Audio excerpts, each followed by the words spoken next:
Good afternoon and welcome to MSEC Community Link. This program is the first installment in a monthly program explaining local access television and what it is. My name is Diana Treadle, and today I have with me Station Manager Jerry Abraham. Jerry, welcome. Yeah, thank you. And like I said, hopefully this is the first of hopefully many programs on local access television that we'll be sending out to you to talk and explain a little bit about what local access television is. And I think that's a really good place to start. What is local access? Okay, I think the best way to explain local access is to first of all tell you what it isn't. And that's one of the problems with people when they look at local access. They look at it and they compare it to the various network channels, and really local access is not network TV, it's not public TV, it's really a beast in and of itself. So maybe we should explain a little bit about those different types of channels that are on our TVs every day. So if we can take a look at some of these slides here, let's talk about the different types of local access television. Okay. First of all, we have network types of channels, and networks are the things like NBC, CBS, Fox. Those are the big statewide, actually worldwide channels that are usually based out of New York. That's where we get our situation comedies, our programming in the evening, and those types of things. And then the network channels have what are called affiliates. And then the affiliates are like the WCCO, the KSTP, the regional channels that we pick up.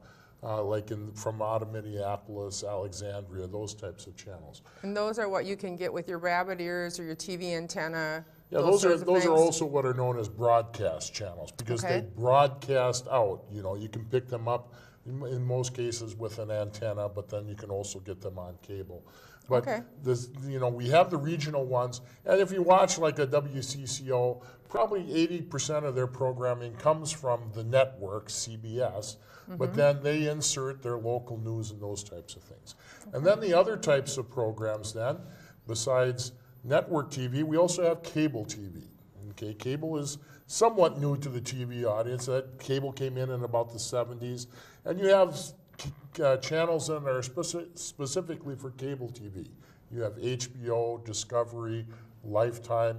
Those types of channels you can only get if you subscribe to a cable system in a city or a community.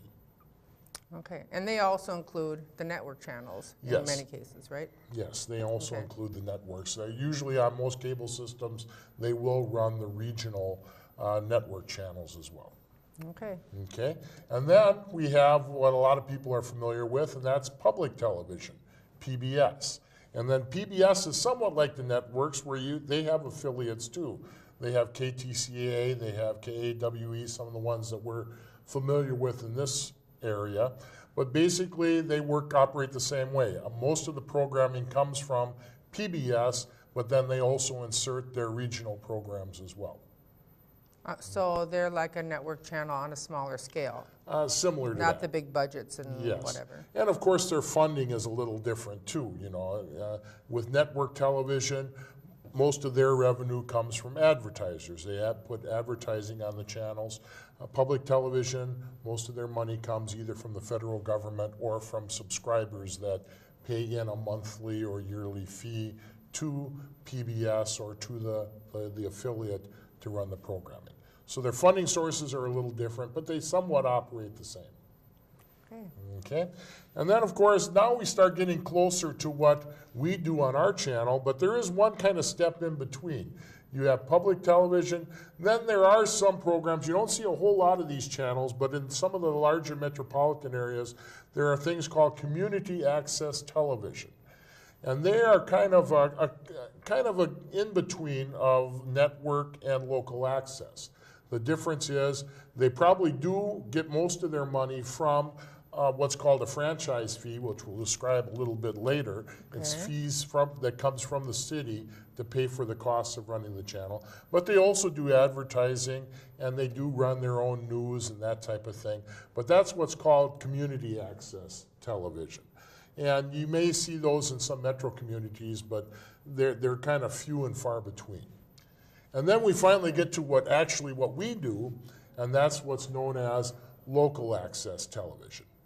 And what local access television is basically, it's local TV. It's a channel that's specifically for that community on that cable system. I find it fascinating. What a different time that was. It's what a haunting. different time. It's haunting. I'm not sure if most of our audience was alive when that video was recorded. I feel like that scene in Interstellar where he's like in that interdimensional like Nexus place and he's seeing his daughter in the past. It's like, no, Murph, stop, no, come back. No shit. It's a whole thing. Welcome everyone to In the Fold on our lovely Wednesday show. For those who couldn't hear that past the professional seasoned LucasArts technician's audio, he said, "Welcome in the fold." Not it wasn't that bad. It's going to be worse for you than everyone else Sunday. Just letting you know. Okay. So right, I was informed of this before. You were, and I have to figure out how to do a very very specific audio thing to make you not hear it the same way. But that's going to be its own nightmare thing. But I think today, and this is a unique thing for us. We usually save like Friday fun, but I got to tell you, I'm excited to talk particularly about the news today because there's some fun updates and some good news over the last couple days, I think, going over. What do you think, Sunday? Can it be a little bit of a happy day? I mean, we're putting a lot of asterisks next to good there news, are but asterisks. relatively speaking, I'm not more miserable as a result of what we're looking at. So that's a pleasant change. That's fair. I think I'm actually personally quite happy with it. I don't know about you. There's a little bit more cause for optimism. Specifically, I think generally is a safe bet. Yeah. So what we're talking about is it looks like the Democrats won apparently significantly. They very much did. Wisconsin. Can you break down to a politically illiterate Canadian with no post-secondary? Well, is there any way before we do that? I want to just take 30 seconds on the hilarity that is Signalgate as it evolves, because I want to spend time on that. But like the fact is, Trump and his shit is starting to become unattractive to voters. And I think Signalgate and the hilarity behind it shows how absolutely broken the administration is. Just the tip to your servers. Punches in the rec room. Thank you very much, Lisa. Thank you. Because at this point, Mike Waltz, who's I almost feel bad. I almost feel bad for him. His emails. Everyone must hate him right now. Just hate him. He CCs everyone from a Gmail account for shit from the government. He has a Gmail account. And again, that's not a Google Workspace account. Apparently, it's literally a Gmail account, like gmail.com. Like what you can make with a fake phone number in like 5 seconds. That's what he's using. So, I mean, the good news is it means all of us have, top of the line everything, because we're using Gmail too, just like the top members of our government for security. Also good news, potentially a lot of those curse word riddled emails that Waltz is receiving right now are in Chinese. I like that the NSC told Fox News, the subheadline, that Waltz used Gmail to ensure compliance with records retention, which I have to, in my head, like I'm trying to figure out what, like, again, they're all lying. They're all scumbags. But what does he think that means is kind of where what is the lie? It's my son, when he was like 3 and 4, my daughter's about to be that. They tell lies. Kids tell lies that make no sense at all. They do this thing where it's like, no, I don't know where the candy went. Maybe it flew in the air. It's like, what? What do you fucking think candy does? But what does he think records retention is? How is this possibly a viable lie for this guy? Candy flies in the air where I live quite frequently, as a matter of fact. How is it even alive for this guy? You remember that old like LimeWire thing that would pop up? It'd be a fake download. You want your music, but what you get instead is my fellow Americans. I did not have sexual relations with that woman, but I did, however, sign up to, and it'd be some skeevy website. I have so many questions because it's the piece overall that goes into it is a Washington Post piece that really sort of goes into it. And I like the Fox version because it's always the funniest one because they're always trying to wrap themselves. But the line that they pull is NSC officials used his Gmail account. His interagency colleagues used government issued accounts. They could see this from the email headers. So he's like just actively just using Gmail all the time for literal government work across agencies. Oh no, Lisa, we did. Yeah, we said did. thanks, and even Sunday even gave you a tip of the hat. I mean, I don't know what you want. I'm going to be paying for that one. Okay, that was a gesture. That's going to follow me for the rest of my life. It will. It will. I just found this hilarious because, look. Can you imagine? Can you imagine just like Hillary Clinton for her few lucid moments of the day, just in her armchair, watching this on television or on her computer, or whatever? And it's just like that scene from V for Vendetta where the chancellor just like the glass of milk in his hands just explodes. Just that's.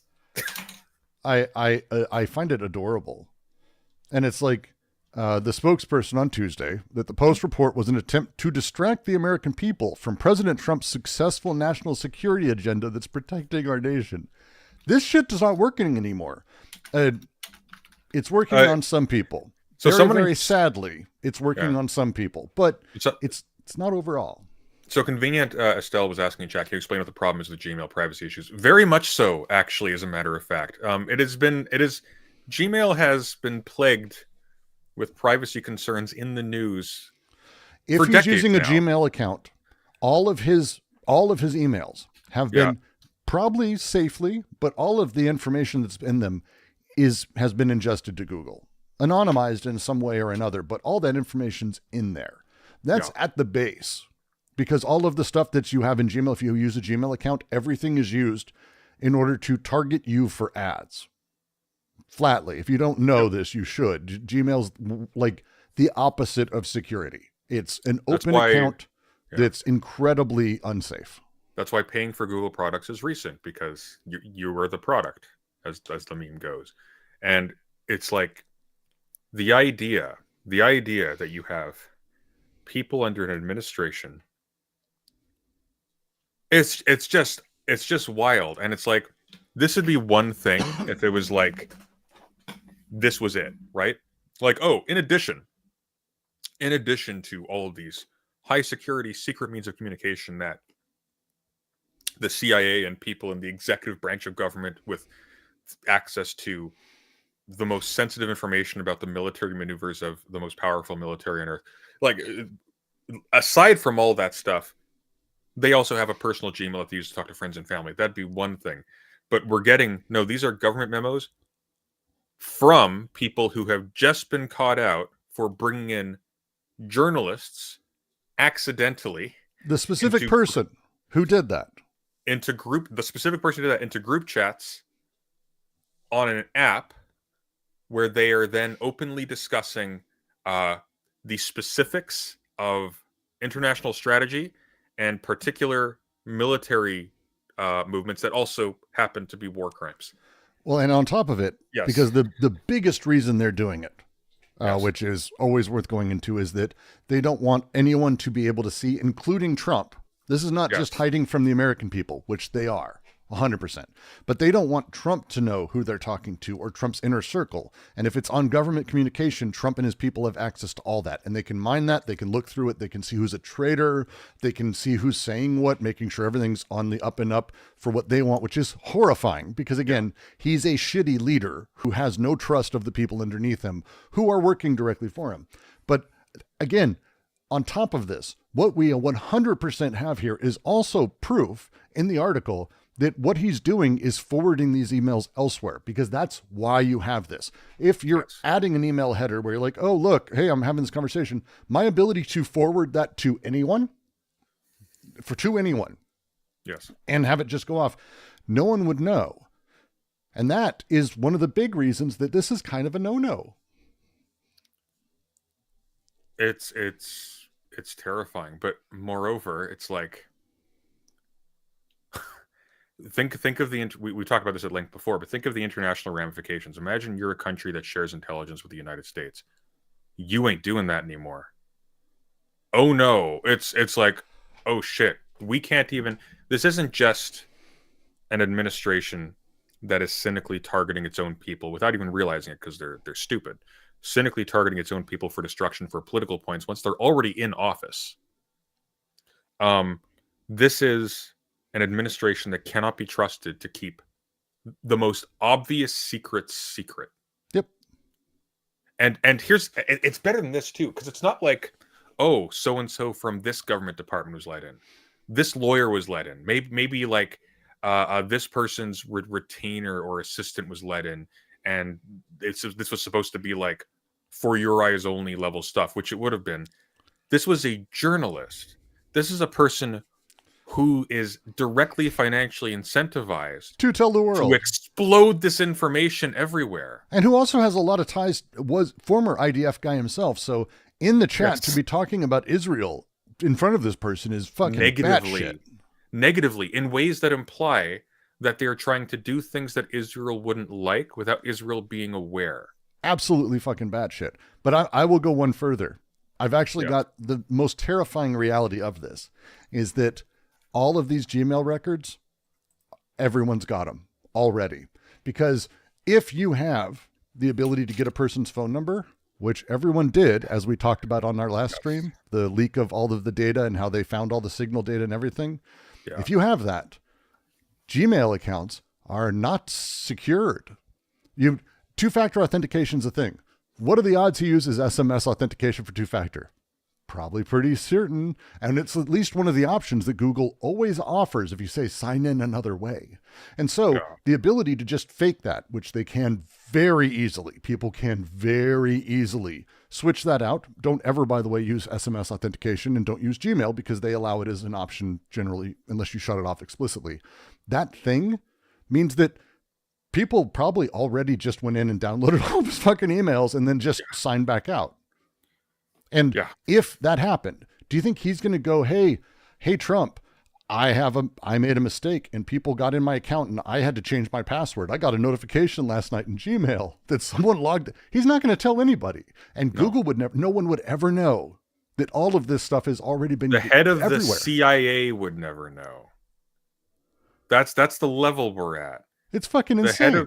The president was apparently, this was news to the president, delivered to him by a news reporter interviewer at a press conference. He was asked about this and he seemed oblivious, and he seemed oblivious in a very natural and believable way. I don't think he was lying. No. Mostly because of two things. First of all, because his response was natural, unplanned, and just really dumb in a way that would be typical of someone who's being shown information that they don't think is relevant.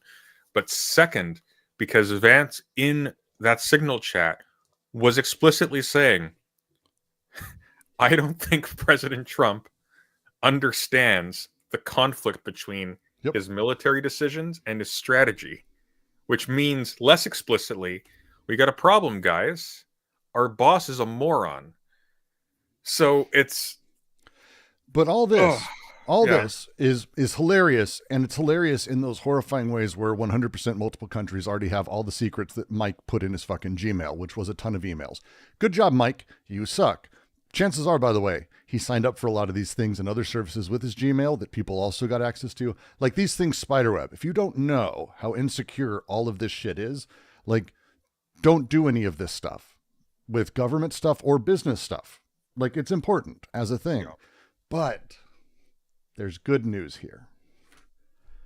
Because what's the good news, bro? The good news is, in my mind, the Wisconsin Supreme Court, the big battle that people have been talking about for some time now, actually, and has been sort of leading up with multiple tens of millions of dollars spent by Republicans, 15 million by Musk in one pack alone. So we're talking tens of millions of dollars by Musk himself. And lo and behold, Wisconsin went Democrat for their Supreme Court pick by 10 goddamn points. Now, this is not a small thing. To put it in perspective, just a few months ago. Money. Why is Sunday in NTSC while Brooks is in HD? I'm also in NTSC. It's reflective of our the generational gap. Yes, there we go. This is the camera of the people, okay?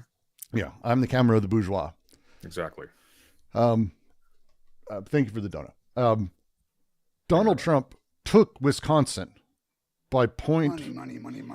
Subscribe or Elon will install X on your phone. Yeah. Thank you, Rick. He won by 1%. To lose by 10% in an off election, which Republicans notoriously win off elections, they win all of these, is fucking amazing and incredibly good news. Like, it's not kind of good news. It's hilariously good news, because across the board, the Republicans are realizing they don't have the time for this. And I know, Sunday, you're dying to get to it, but Politico put out a wonderful article on this, because Mr. Musk, who is just the fucking worst human. Before we go through it, can I just jump to what I think is the best part? Sure. What's the line?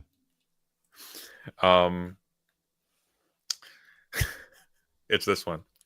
After warning of the dire stakes for the election, Musk changed his tune in the hours following the crushing defeat, seemingly indicating that the loss was all part of a bigger plan. I expected to lose, but there is value to losing a piece for a positional gain. Musk, the best chess player in the world, replied to an X user early Wednesday morning.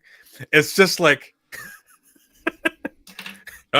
This is, by the way, how they do things. They rewrite the narrative as they go, because they are ultimately unable to actually deal with the reality that is being presented to them continuously. It's the nature of conservatism. Liberalism hits this too, also. Some leftism does, but this is fucking crazy. You know how he wrote this scene in his head too. He walks into the office. He walks into the lounge area. Everyone's looking depressed. He's looking really happy.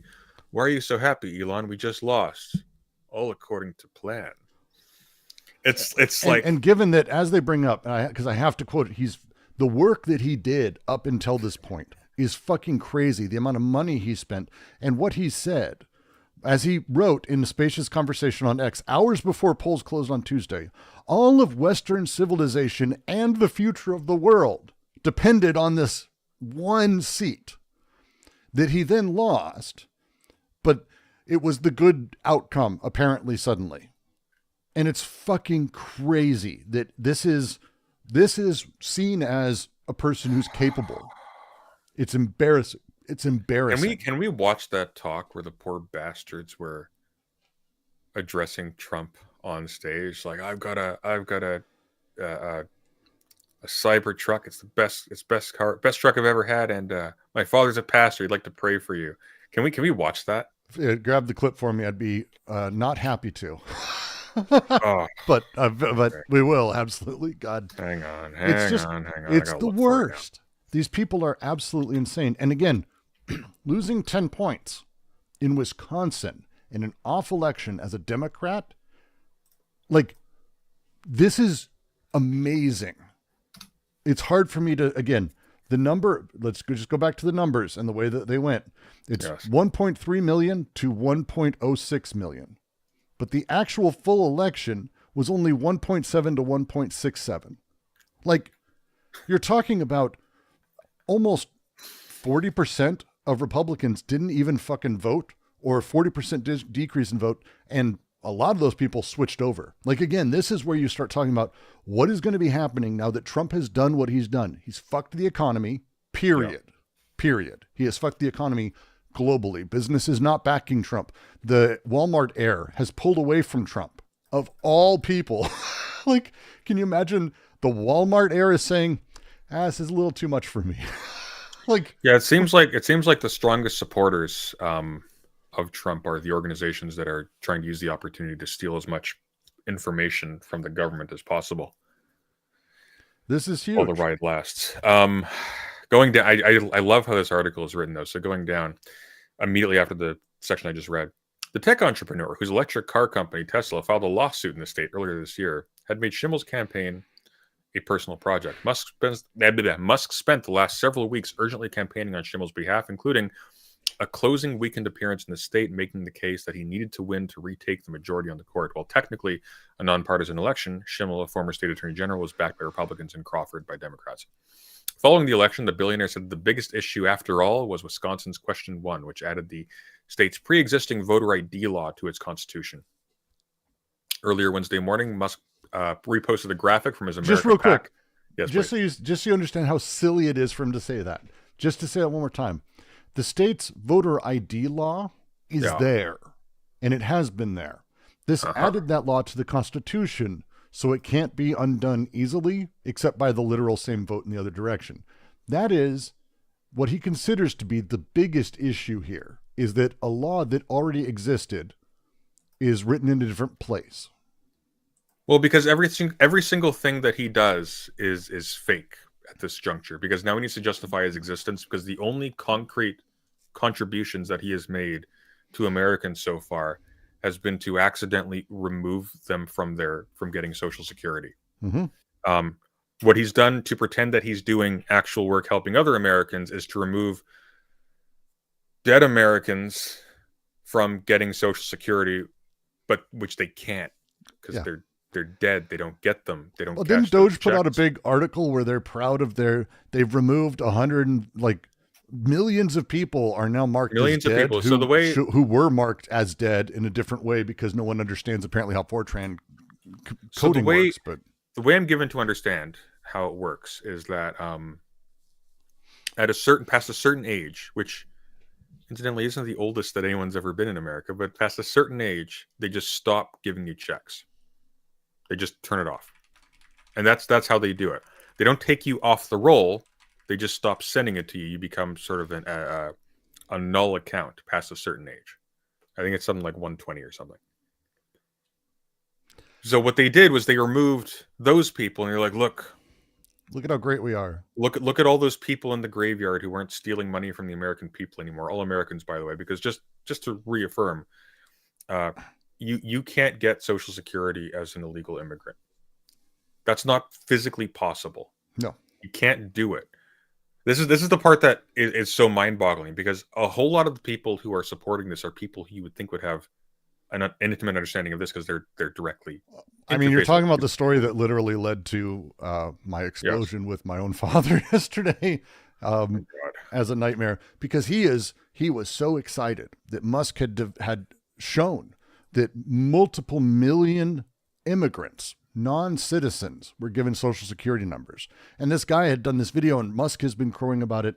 And when I responded and said, well, yeah, if you look at the Social Security website, here's where you apply, here's how you get it, and here's who can get it and why. And it's like literally been a thing since the day that they started Social Security. Like, what they're doing is they're revealing the laws to people who are ignorant of them and then acting like they're new and bad. Yes. Somewhat. While actively, it has to be said, actively taking away benefits from people who have a right to them. Yep.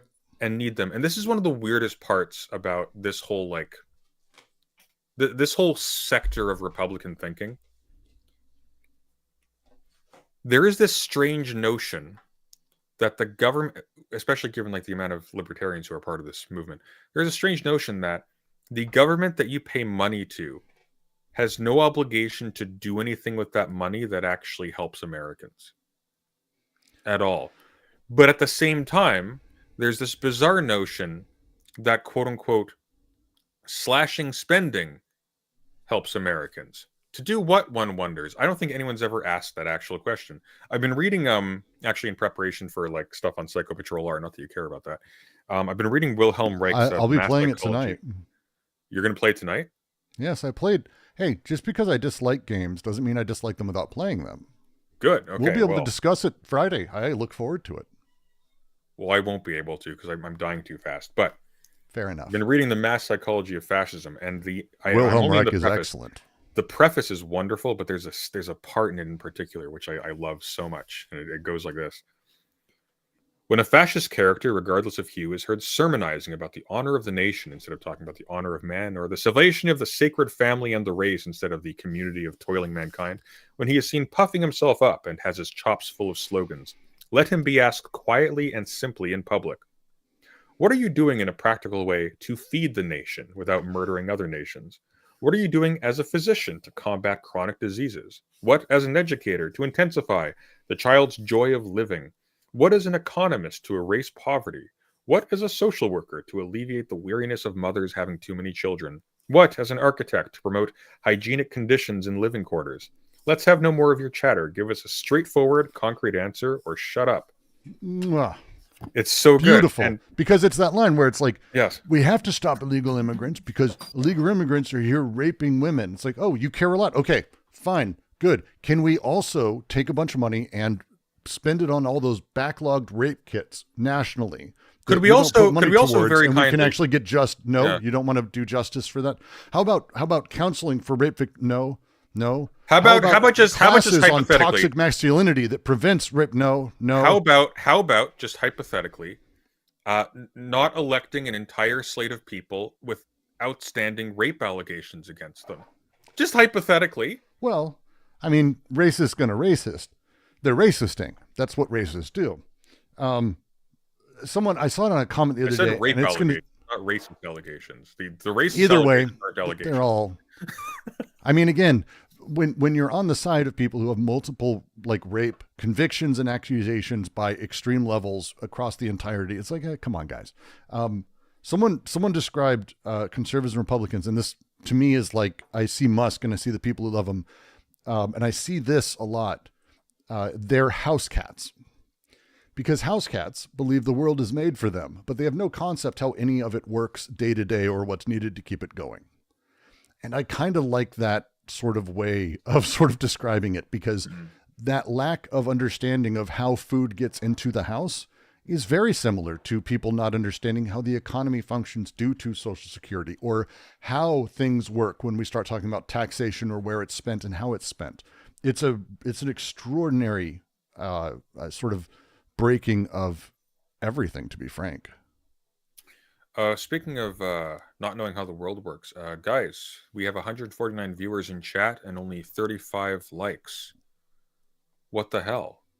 We can't afford eggs. This is why Trump won. Support your favorite political streamers. Okay, that's the way. But actually, eggs are well priced in Canada at the moment, and you know what? Avian flu's coming. Don't worry. We still have our duck farms. I'm on an island, okay? I'm holding out hope that business is going to be booming for us, because we're going to be the only people with any kind of poultry industry in North America going forward. No shit. This gets so bad that just a few days ago, Elise Stefanik, who is a huge, huge piece of shit, to be very clear, she sucks.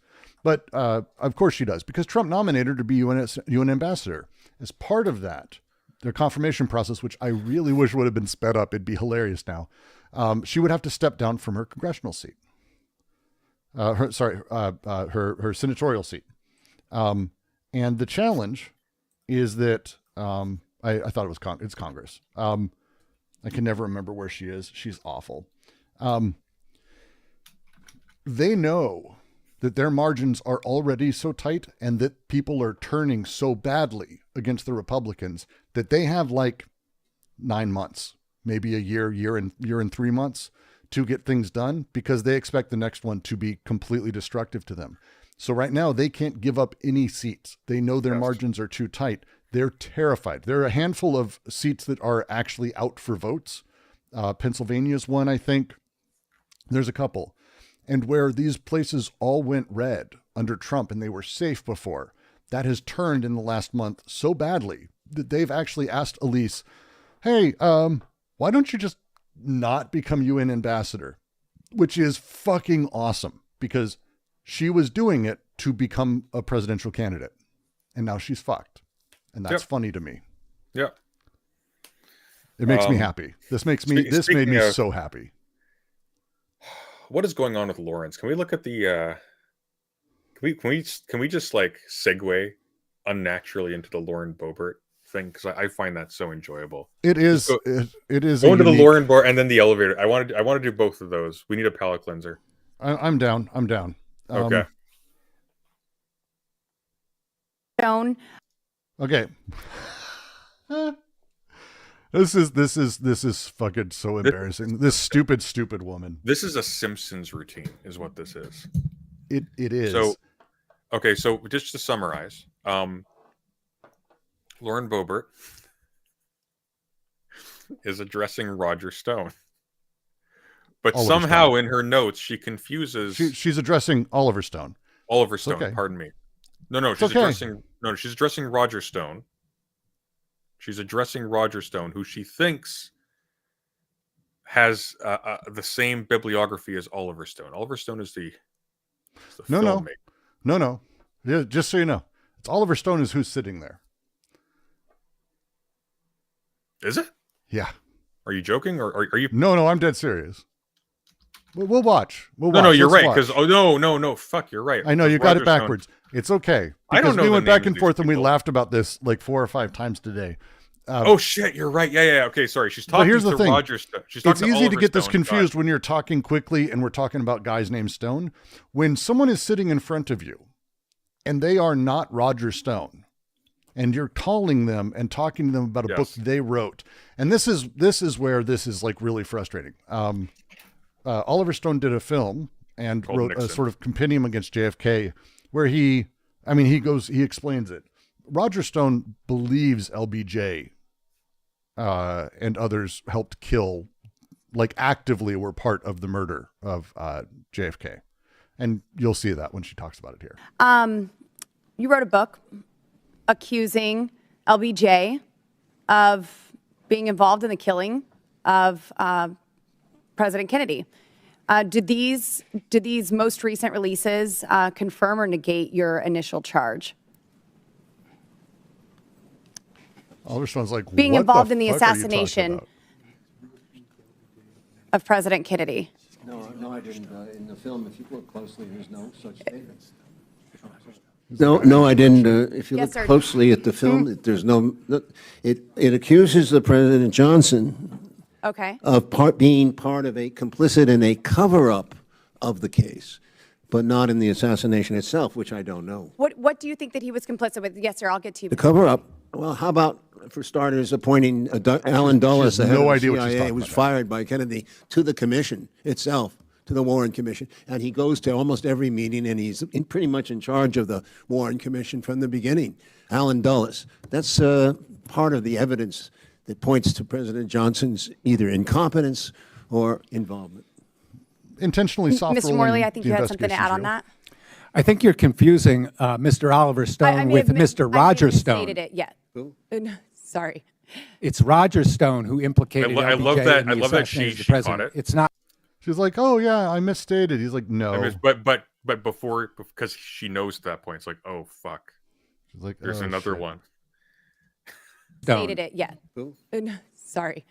It's Roger Stone who implicated LBJ in the assassination of the president. It's not my friend Is that what all the Oliver whispers Stone. were there? I may have misinterpreted that, and I apologize for that. Misinterpreted that. Mr. Stone, Misinterpreted that. I love it.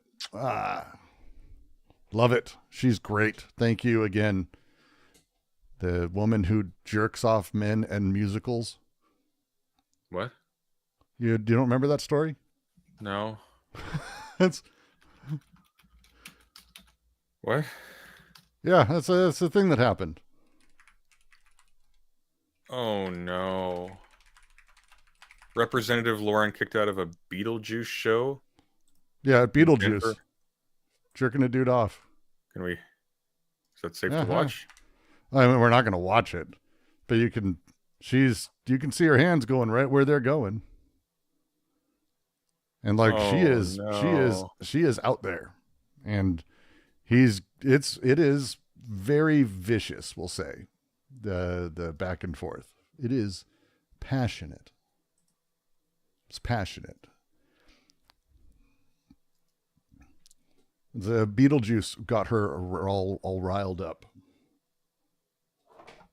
You know, the Party of Family Values, doing that in public at a show with children right around her. With children across the aisle, by the look of it. Yeah, no, there were literally children right there, and parents complaining with their children there. And they were eventually, I think, asked to leave, if I remember right. Oh my and they were all God. indignant about it. Oh yeah, Just flipping off the person. Oh, Yep. she's so dumb. Yeah. It's the thing. She is gross. And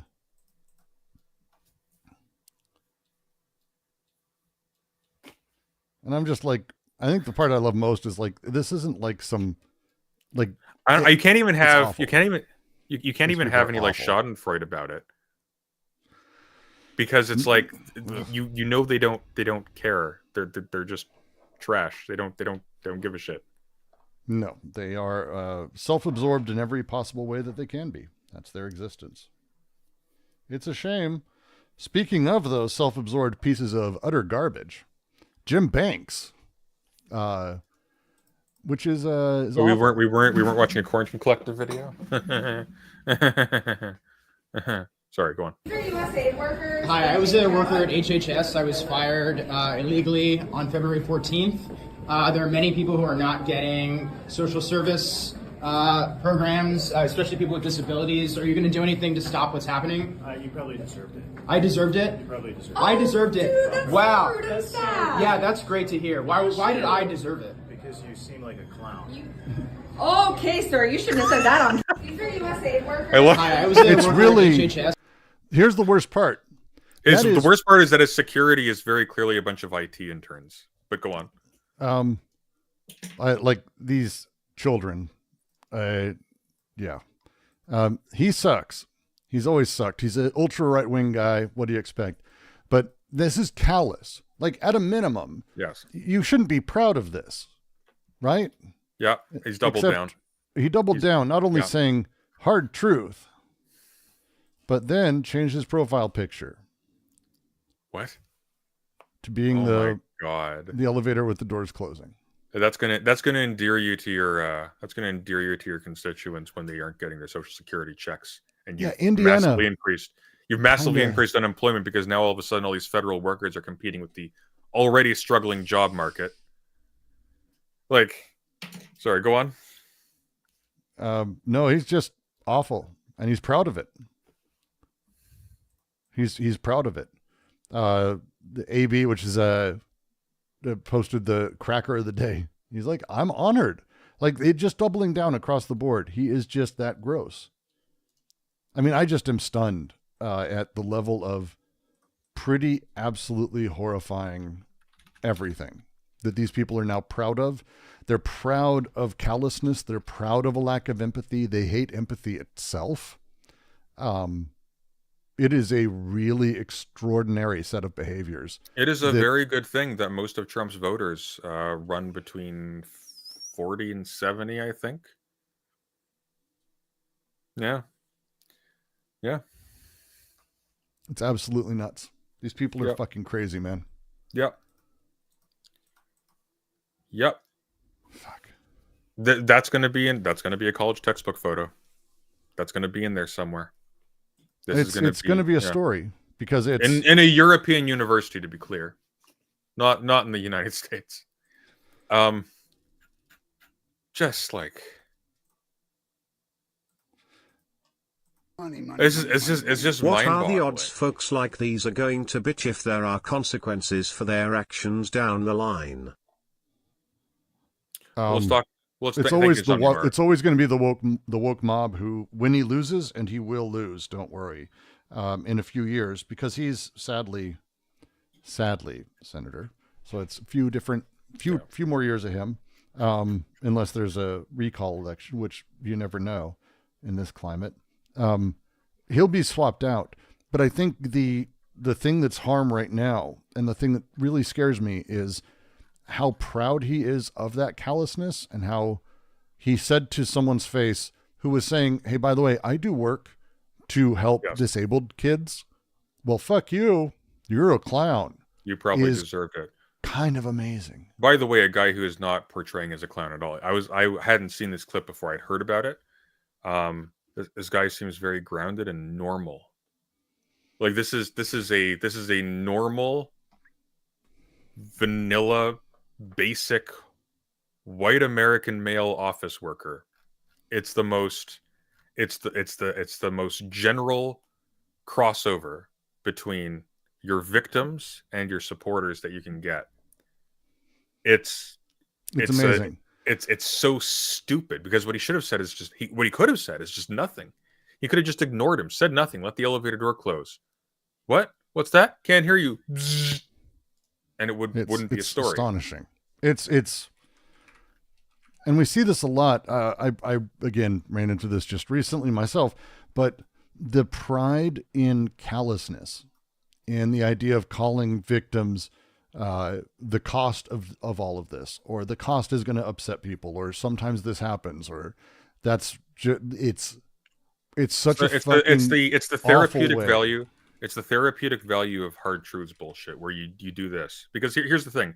Hard truths are where run up against reality, negotiating the best possible outcome. There are things you have to cope with. There are bad things that you have to do, or things that are uncomfortable that you have to do to get by. But that language is also very useful if you're just bad at your job and you want an excuse for that. Oh, it's just hard truth. Sorry, it had to be nothing we could do. And at no point do the brainlets who support these people go, hey, before we just give you the benefit of the doubt that this is the best that could happen, can you actually show us the methods you employed to make sure that you're not actually just allowing an endless range of shit to occur and then just calling that the best that can be done after the fact? Because it's amazing that the best that can be done somehow is takes only 3 hours to do. Good job. Takes only 3 hours to do, can be done by a moron who can't figure out how to play Path of Exile independently, and his gang of teenagers working for a State Department that doesn't understand op security as much as your average Discord user. And again, this person, this utter lack of humanity that he exists as, this is also, just to be very clear, the pillar of conservative Christendom. And I mean that. This human being, this guy specifically, he is a member and guest of the Family Research Council, which is James Dobson's focus on the family derivative garbage shit. Yeah. This is one of the guys who, his wife is vice president, I think, of the Family Policy Alliance, but also he voted to overturn the 2020 election. He's one of the few who did that. So he's actually like the king of garbage and supposed to be the pillar of Christian morality and thought in America. Well, I mean, it's kind of par for the course. It seems that it seems that the role of Christianity in most Americans' lives doesn't have anything to do with what Christ actually said. Give all that you have to the poor, love your neighbor, etc., etc. What it's really about is don't worry about the selfish decisions that you and your representatives are making that are going to destroy the world, starting at the feet that the poor are killed first. You're going to live forever.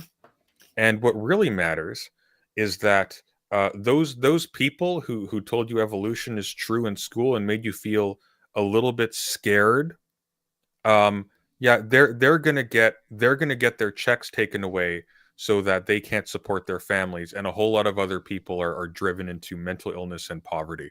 That's what it's about. That's what will save Western civilization. And like the continued further grouping into groups. The idea that there is a such thing as a cohort of people that we believe are similar, called illegal immigrants, where someone can say illegal immigrants are rapists, even slightly, or that that's a cohort in some absolutely meaningless way. But for these people, the way that they consider it, the way they look at people is so just ensconced inside of groupthink and their own othering of everybody else. It is what drives the rest of that sort of mentality. It's incredible. And at no point does it actually occur to them that, hey, attacking the poor and driving out brown people, why are we doing this at the behest of a Palestinian who said to give everything that you have to the poor and to give the homeless your cloak? Because they don't care. They hate it, as a matter of fact. And it's okay, because God hates them too.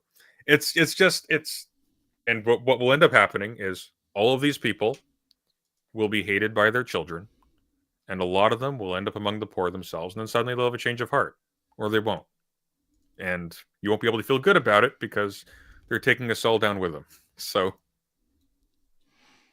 yay! He sucks. I hate these people. I hate these people so fucking much. Just genuinely, there's nothing redeeming. There's no humanity left to empathize with. It's just they're just machines. They're zombies. And again, because it's important to sort of place these people where they are, because this right now is someone who probably, I mean, I know our audience, are probably familiar with work he's done and the impact he's had in the world. This is the guy who introduced the bill to place trans foster kids into abusive homes, which sounds insane when you say it on its face, but this is the setup. Ensure transgender kids in foster care can be placed in unsupportive environments. Basically, if a kid is trans, they can be placed into homes that are specifically into conversion and abuse of trans kids directly. Not that they're abusive to kids, but that they're anti-trans. So that thing. Well, I mean, let's just to be clear. Horrifying. Just to be clear. By putting people into camps to warp their psychology via pseudoscience, you can't just flatten that. They are just abusive at that point. But it's okay because they're abusive by way of a third party, a professional abuse clinic. Yeah. So what had happened is Health and Human Services had put out a rule requiring foster care agencies to place minors who are in the LGBTQ plus group with care providers who respect that identity. Basically, completely common sense, by the way. Hey, if a kid is gay or lesbian or trans, don't place them with parents who believe that's a sin and will try to pray it out of them. And he tried to actually introduce a bill to upend that.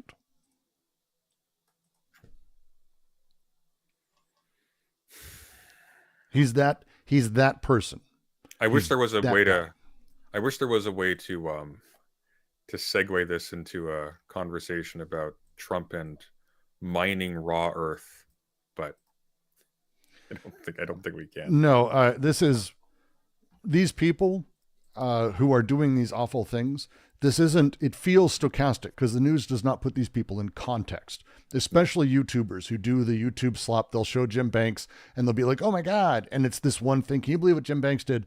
And the answer is yes, I can. I know who Jim Banks is and I know what he ran on and I know what he's done in Congress. He's this person. This is not surprising. Acting like, and this is what one of my big, massive gripes, I think, with modern media, acting like these things are surprising from people who have done awful shit for multiple years is how we get in the position we're in, because then you're not talking about the consistency of the person, that they're doing the thing that they're in place for. It makes it seem as though when we vote, we're hoping that they act a certain way, but that there's no way to know because, they're just going to do stuff. That insanity is putting us in a place where people aren't connecting that Jim Banks is this awful piece of shit and always has been. And that he's done awful things for the last, fucking 6 years or whatever in Congress. Awful human being. Just one of my most massive gripes is Brooks. Your continued insistence on making our images completely outsized. I am now as if you're overcompensating. About at least a sixth larger than you. Look, you're complaining about the size of the images, and I want to make sure that we just don't have that happen in midstream. That's all.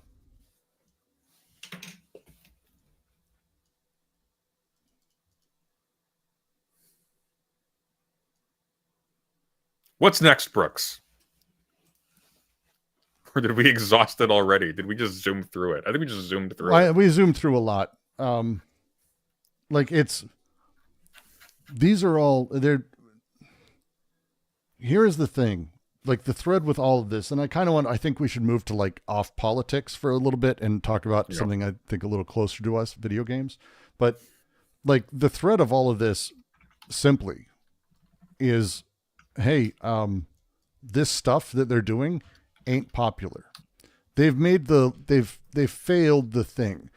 The Republican right has always claimed that they're the moral majority, This has been a thing they've been saying. The silent majority, Reagan and Limbaugh talked about it, and Ben Shapiro and all these other fucks have continued to use this idea that this is what America really wants. They just don't vote because they're worried of how people will perceive them.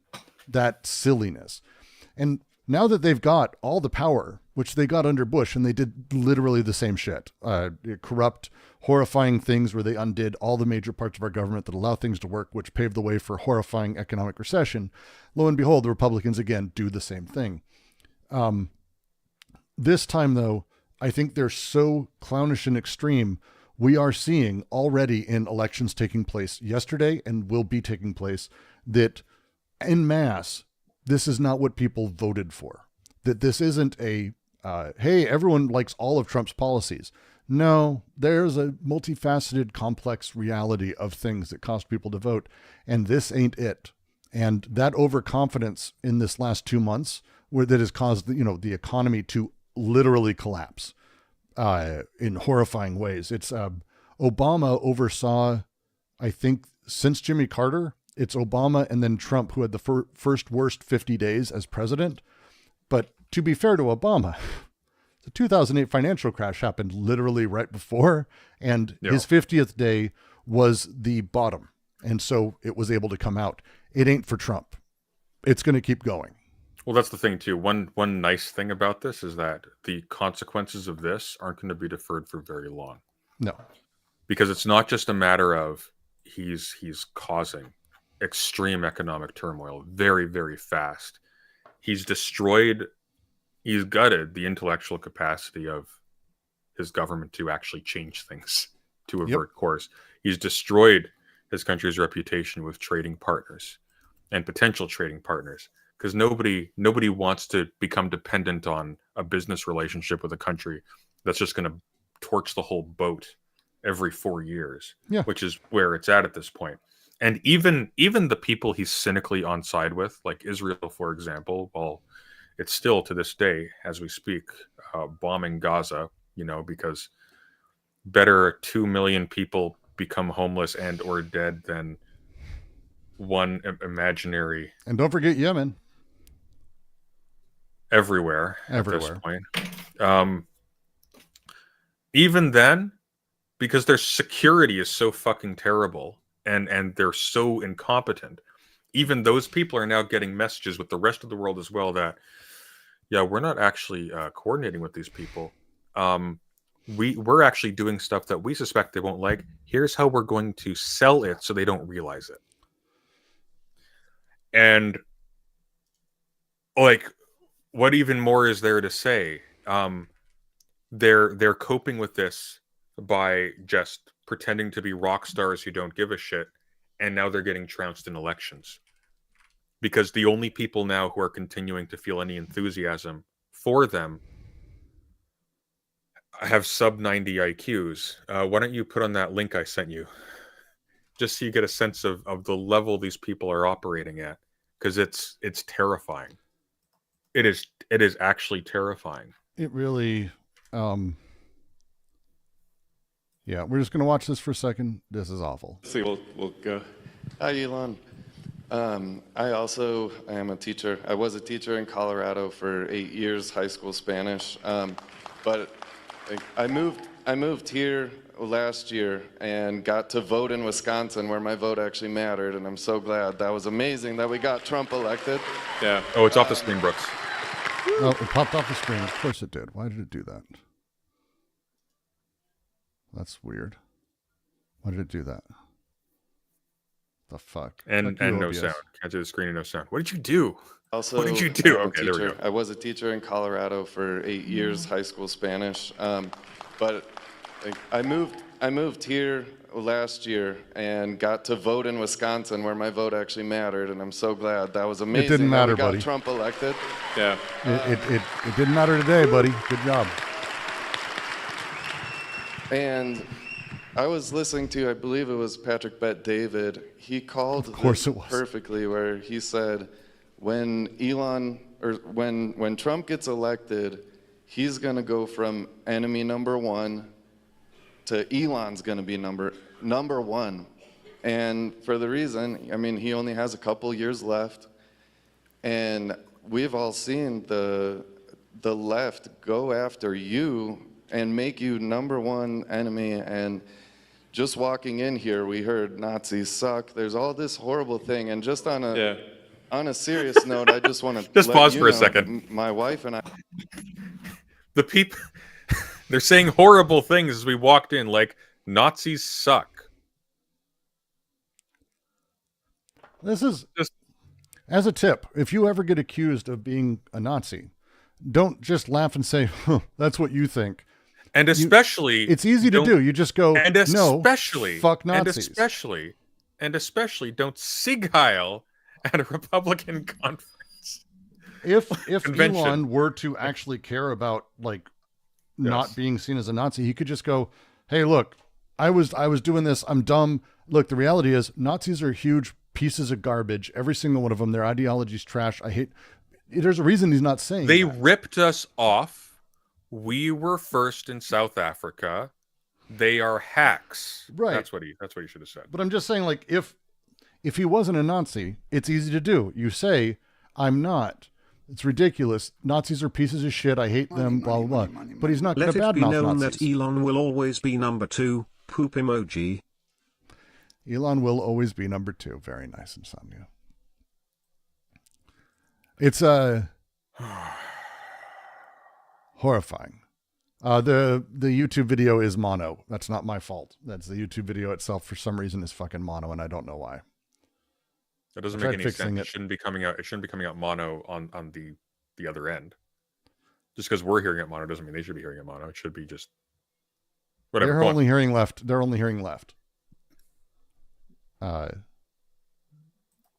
there's nothing I can do about it.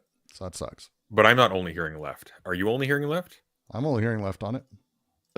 That's got to be a you thing then, because I'm hearing it fine. You and make you #1 enemy, and well, maybe it's just I'm hearing it from both.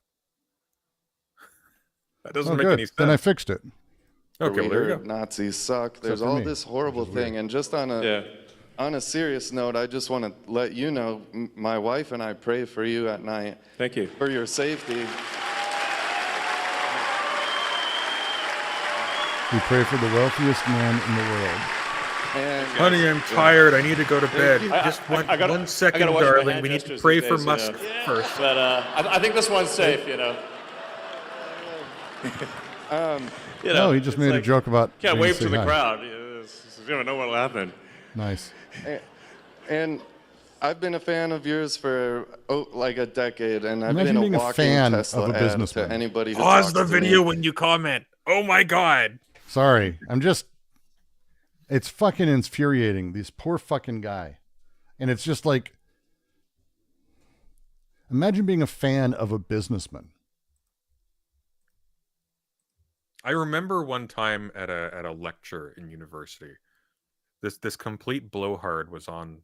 He was talking about Tessa the Dubervilles, I think, and for some reason he was talking about who are your heroes nowadays. He was talking about some other major figure back in the day, because Alexander the Great, he rode around with a copy of Homer's Iliad in his carriage, and he was reading that with him. That was his inspiration. You guys probably think of Steve Jobs or whatever, and it's like, fuck you. Jesus Christ. I'm sorry. I mean, they probably do.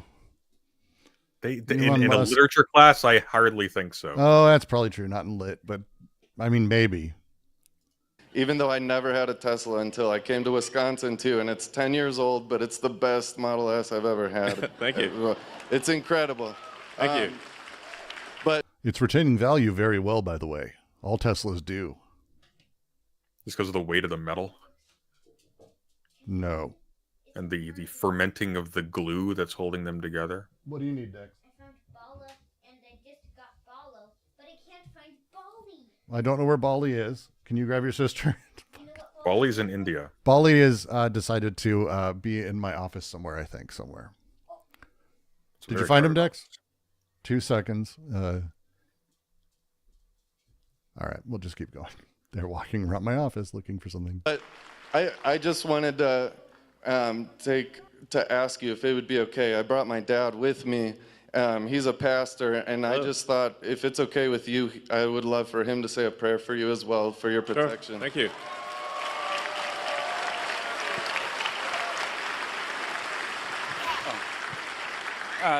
Elon, well, thank you so much for everything you've done for our country. We do love you very much. Thank you. And my father and as a is pastor, but just as a person, right? my And father even is if a I wasn't Wiccan a Christian, sorcerer. and I know not every. And with your permission, he would like to cast a hex for your protection for you.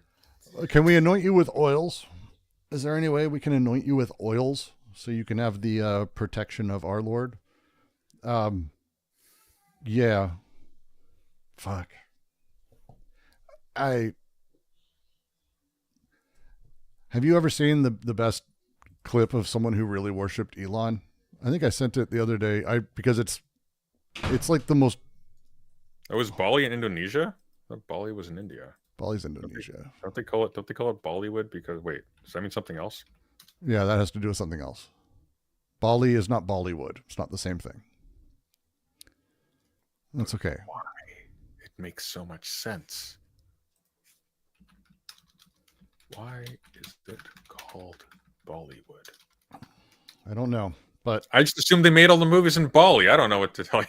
We're gonna now see the greatest, the greatest Tesla fanboy who's ever lived. I have to watch it anytime it's brought up. Is this the one where the guy puts his finger in the trunk?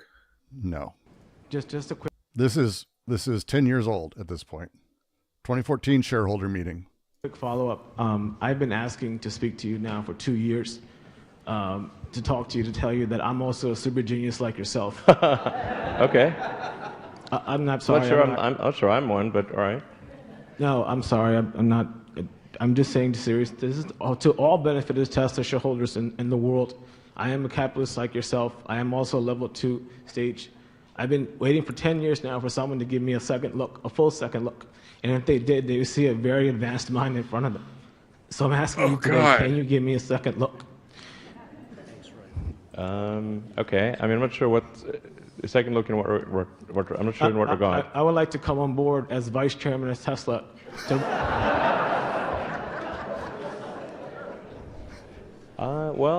We don't really have a vice chairman spot, but good.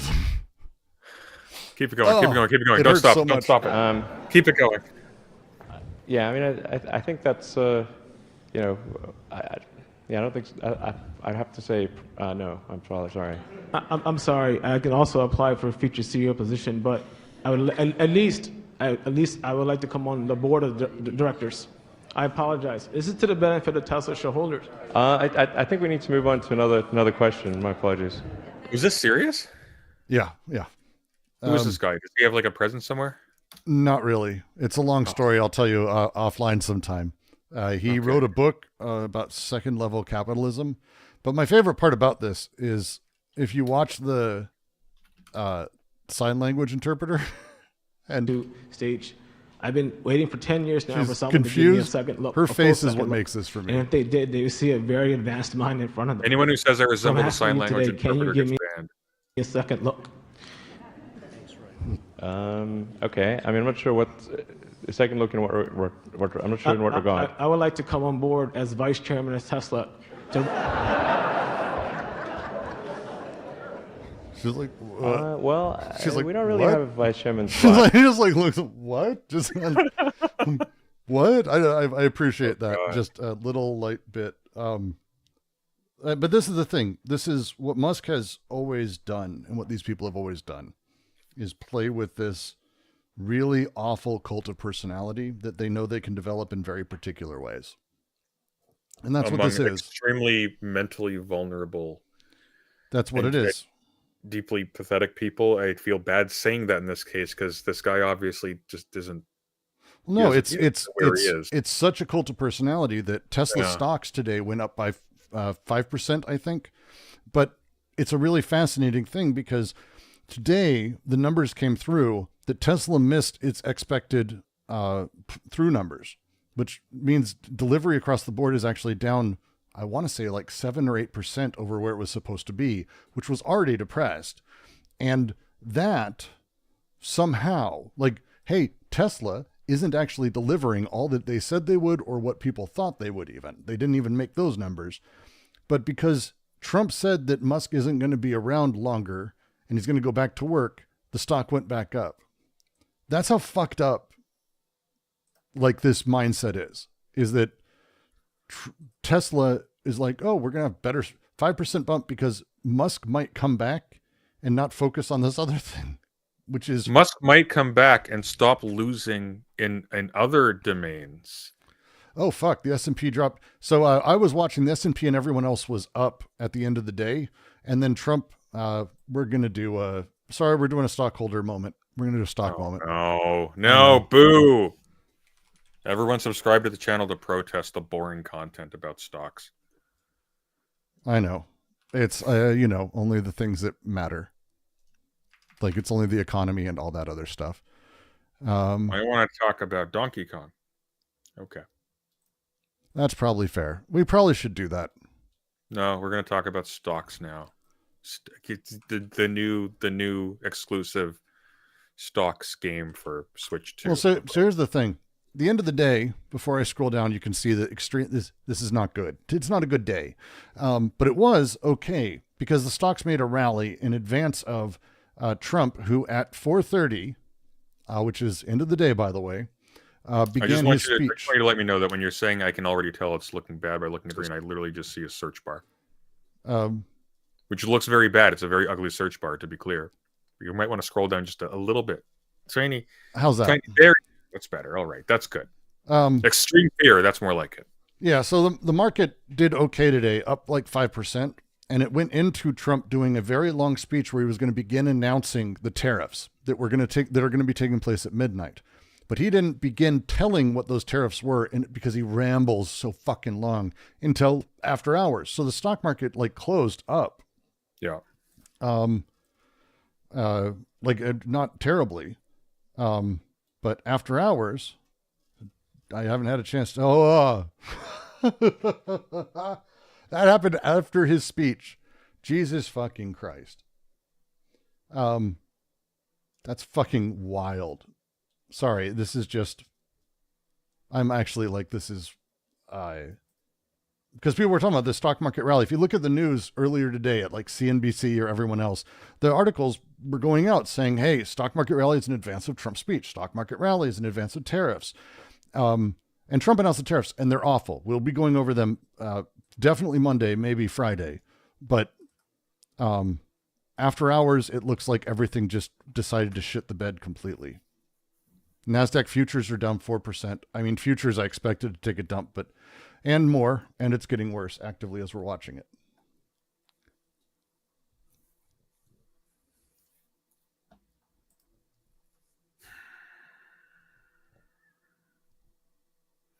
This is all just coming on the tail of, like, again, the current, I guess, second in command of Tesla coming out in public and saying, look, this guy's reputation is tanking our company.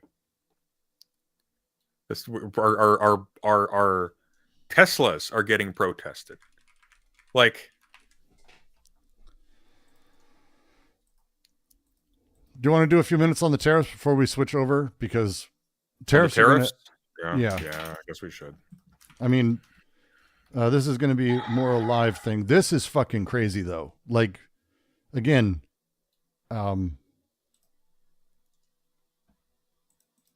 like this is fucking wild. Tesla's down 5%. Oh my God. After hours, 5% loss after they had an increase thanks to that. That's fucking amazing. So here, I popped an article into the submission thing. This is CBC, was just published. It's just crazy. Okay. Trump slaps retaliatory tariffs. By the way, by retaliatory tariffs, he means retaliatory tariffs against the retaliatory tariffs against his unprovoked tariffs that exist for literally no reason at all. Except that he called them compassionate or kind tariffs. In he his speech today, he called them that. He seems to be under the very strange impression that giving your trading partners incentives to divest themselves from the American economy therefore means you have endless leverage to just extract money from them for free forever in order to fund What exactly? I'm not entirely clear because he's gutting his bureaucracy, so he can't do things. U.S. President Donald Trump announced Wednesday, that's today, wow, his long-awaited plan to impose what he's calling retaliatory tariffs on imports coming from dozens of countries.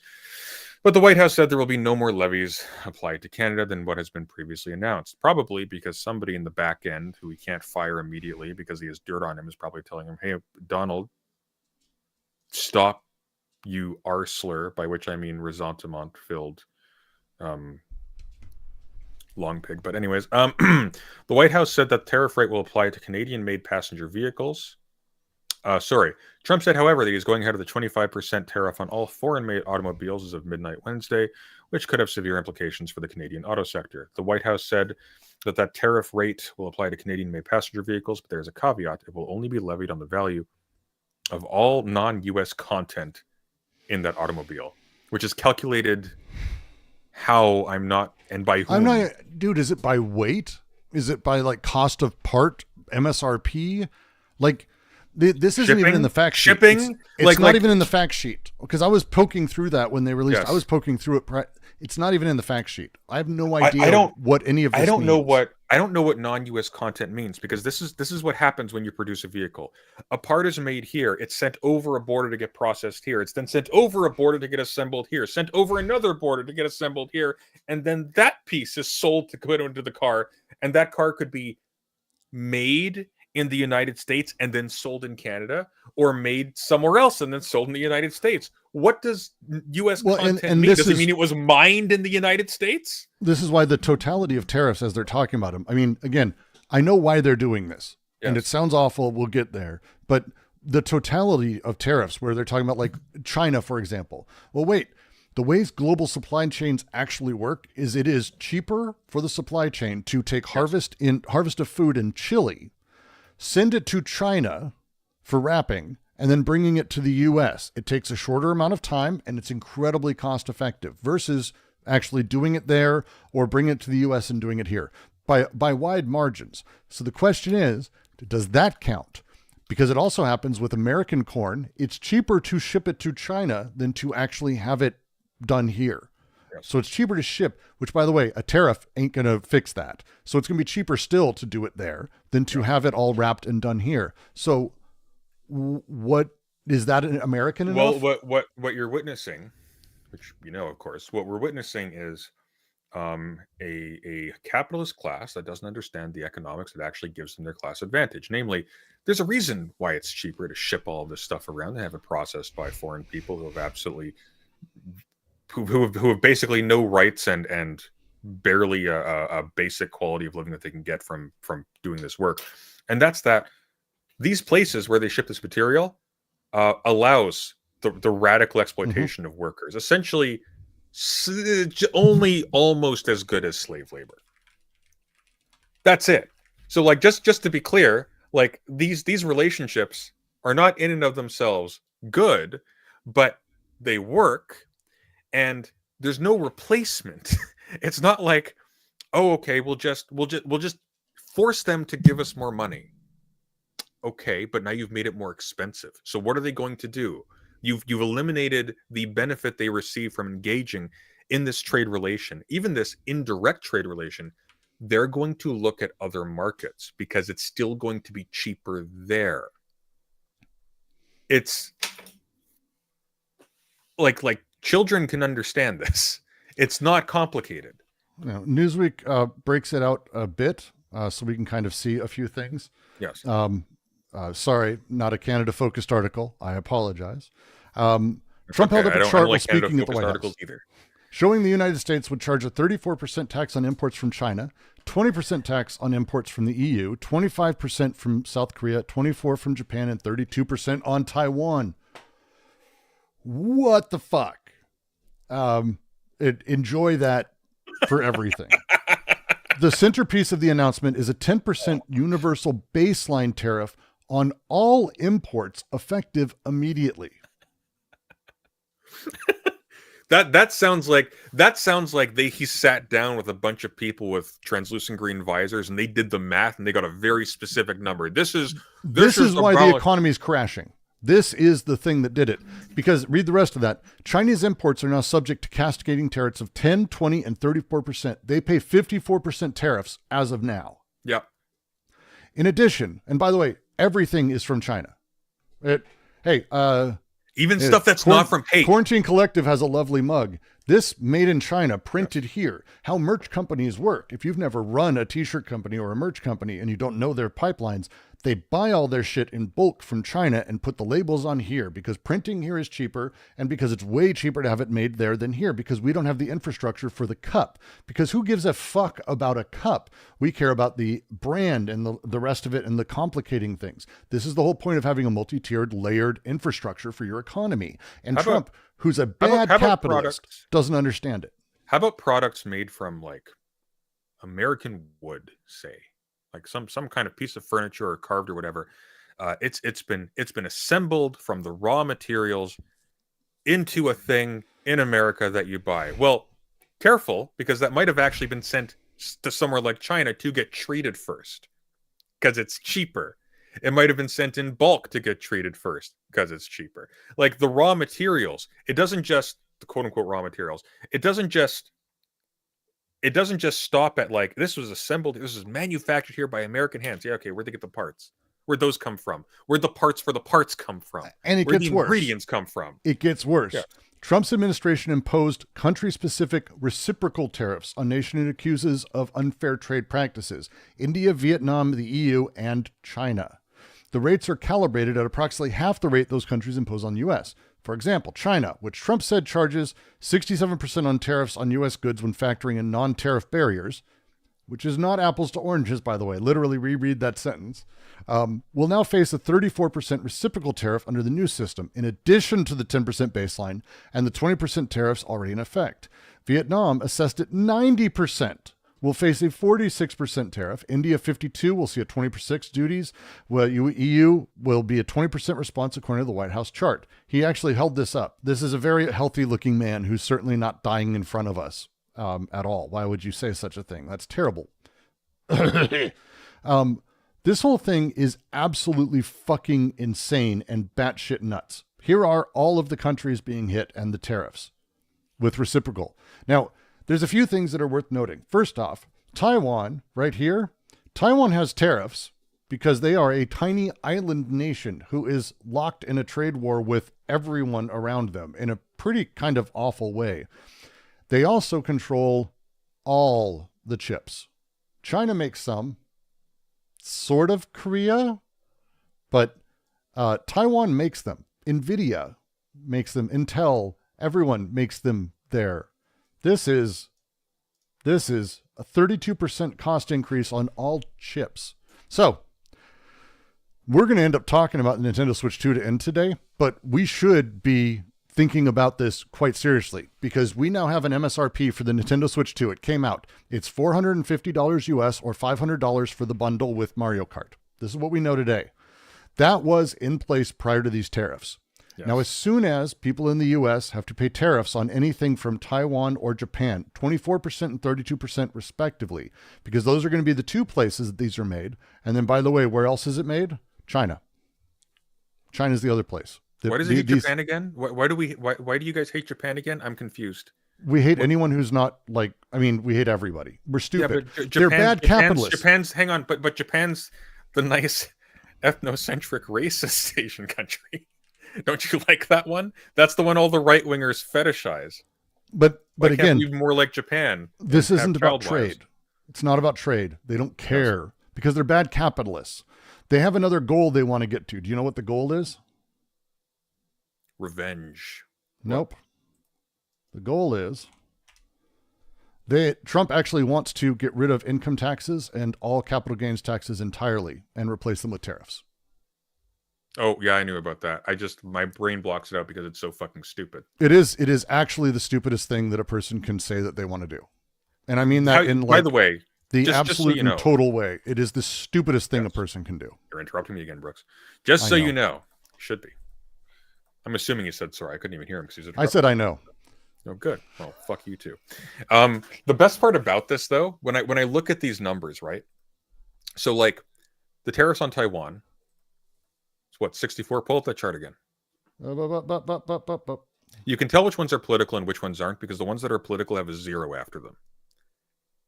The ones that aren't, it's relating to some other number. There's some other thing that's guiding they're that. half rounded up. They literally did that across the board. They're half rounded up. Yeah. But when the threats are being made about the tariffs, like, just to be clear, the numbers that are being floated are based on what the president can compute in his head, which is to say not very many. No. So, like, these look like a strange array of numbers. It's because they don't know why they're doing any of these. They don't understand the relations with these countries that they're tariffing. They don't understand what tariffs do. They think, oh, well, what do tariffs do? Well, when you tariff someone, they pay you more money. We've solved it. It's just that simple. When you are a piece of human garbage, like the guy who runs the economics budget lab at Yale, you say things like, it's unclear whether this will be the policy announced, but this idea would bring tariffs back to where they were in America in the early 1900s.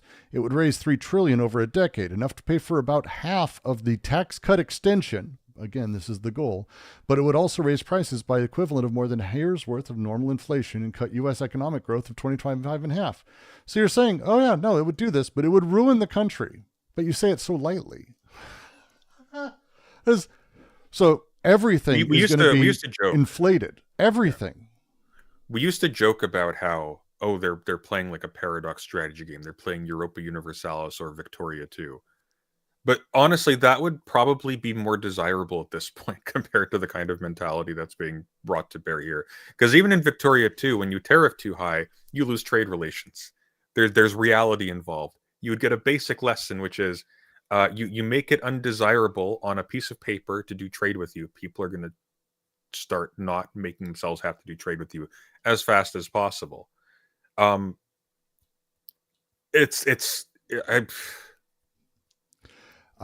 after hours markets across the board are fucking horrifying. Apple lost 7% after hours. Amazon's down 6%. Like, this is incredible. Tesla's is going to be down 6% soon. And it's just, you don't in Victoria 2? Wait, in Victoria 2, tariffs don't have an effect, really? No. Oh, the people suffer, but you get money. It's like SimCity, where you tax people and they get slightly unhappy, but what are you going to do? Like, who gives a shit? Because again, it's not written by a person who understands people or economies. Oh, I didn't even realize that. In Victoria, I've the only one I played in the last like 5 years is Victoria 3, which is not a great game, by the way. No, they aren't. But Victoria 2, apparently, there's no political consequences for tariffs. They just drives up prices. That's crazy. I can tell you right now, we're going to be seeing political consequences for tariffs very soon here. I'm looking forward to the paradox. I'm looking forward to what paradox economic strategy games are like after this administration. They'll be the same. Those people are fucking terrible. just ideologues, head to feet, just the worst. This is I just love the after the markets after, it's amazing. What in the world, man? What are we gonna do? Fucking crazy. We're not gonna be playing Switch 2 apparently. Well, I mean, when you talk about it again, for those who don't know, we've got a Nintendo Switch 2 has come, and there's a bunch of stuff that comes with it that I think is really fascinating. It was announced earlier today. It was announced earlier, but they started sharing like a bunch of different stuff that comes with it. And one of the things I wanted to kind of bring up, because there's a bunch of stuff. I mean, I say all this knowing that I'm probably going to be buying one because I am that person. And I'm excited for Mario Kart, all that fun stuff. Yay. But it's the Mario Kart stopped being good after Mario Kart 64. That was the last good one. Mario Kart 8, the latest Mario Kart's excellent. It's got all the old sort of maps. It's got all the old races. Really well done. They killed the steering. The cars are like uncontrollable. It's like you're riding a soapmobile. Unless the game drives itself. Do you have auto steering on? No, but I know how to grind. The the setup that happens is really fascinating because we actually see something here that I find repulsive. And that is, you'll see this number right in the middle there. $80 MSRP. That's US, by the way. We're not on the Canadian site. This is American site. There's a bunch of asterisks there because it's $80 for the digital download. It's $90 for the physical purchase in store. And that's without, without the tariffs that were just announced. Without the 25% tariff added onto it. Which on Japan, on Taiwan, like where the software is coming from, where the hardware is coming from, where the IP is located. It's like, oh God. I'm so glad I emulate. I'm actually really curious. Because I want to know where they actually manufacture their cartridges, the Switch cartridges. Because I actually don't know that. Because I want to say it's China. It is China. Volkswagen Group in southeastern Shunde in China. Yep. So it's actually a 34% tariff that will be introduced to all Nintendo games on top of the $90 physical. Not the digital, just the physical one. I mean, they may do both. You never know. So you're talking about right there, it's $120 per game. Retail, physical. That's fucking, what the fuck did I just say out loud? Is that math accurate? That is still a ludicrous price for their games, which are like, just to be clear, $90 is fucking awful, but that's crazy for games that are like, that haven't complexified, frankly, past the GameCube days. Like, they're not bigger than their GameCube games. They barely look better. We were talking about this earlier. I was looking at screenshots for the new Donkey Kong, which looks really good, actually. I'm kind of excited for it. I don't like the new style of Donkey Kong. I hate that they're using the movie version because it's not recognizable. It doesn't have that. It's not the thing. We're never getting a Donkey Kong 64 again, which is horribly maligned game that's actually fantastic. It looks like a GameCube game or an Xbox game. It looks like something that would be, it's kind of all right on the Wii. Like maybe something that was for the GameCube but was ported over later. I think it's fair. That's a fair statement. Which is not bad. It still looks good if they were charging $30 for it.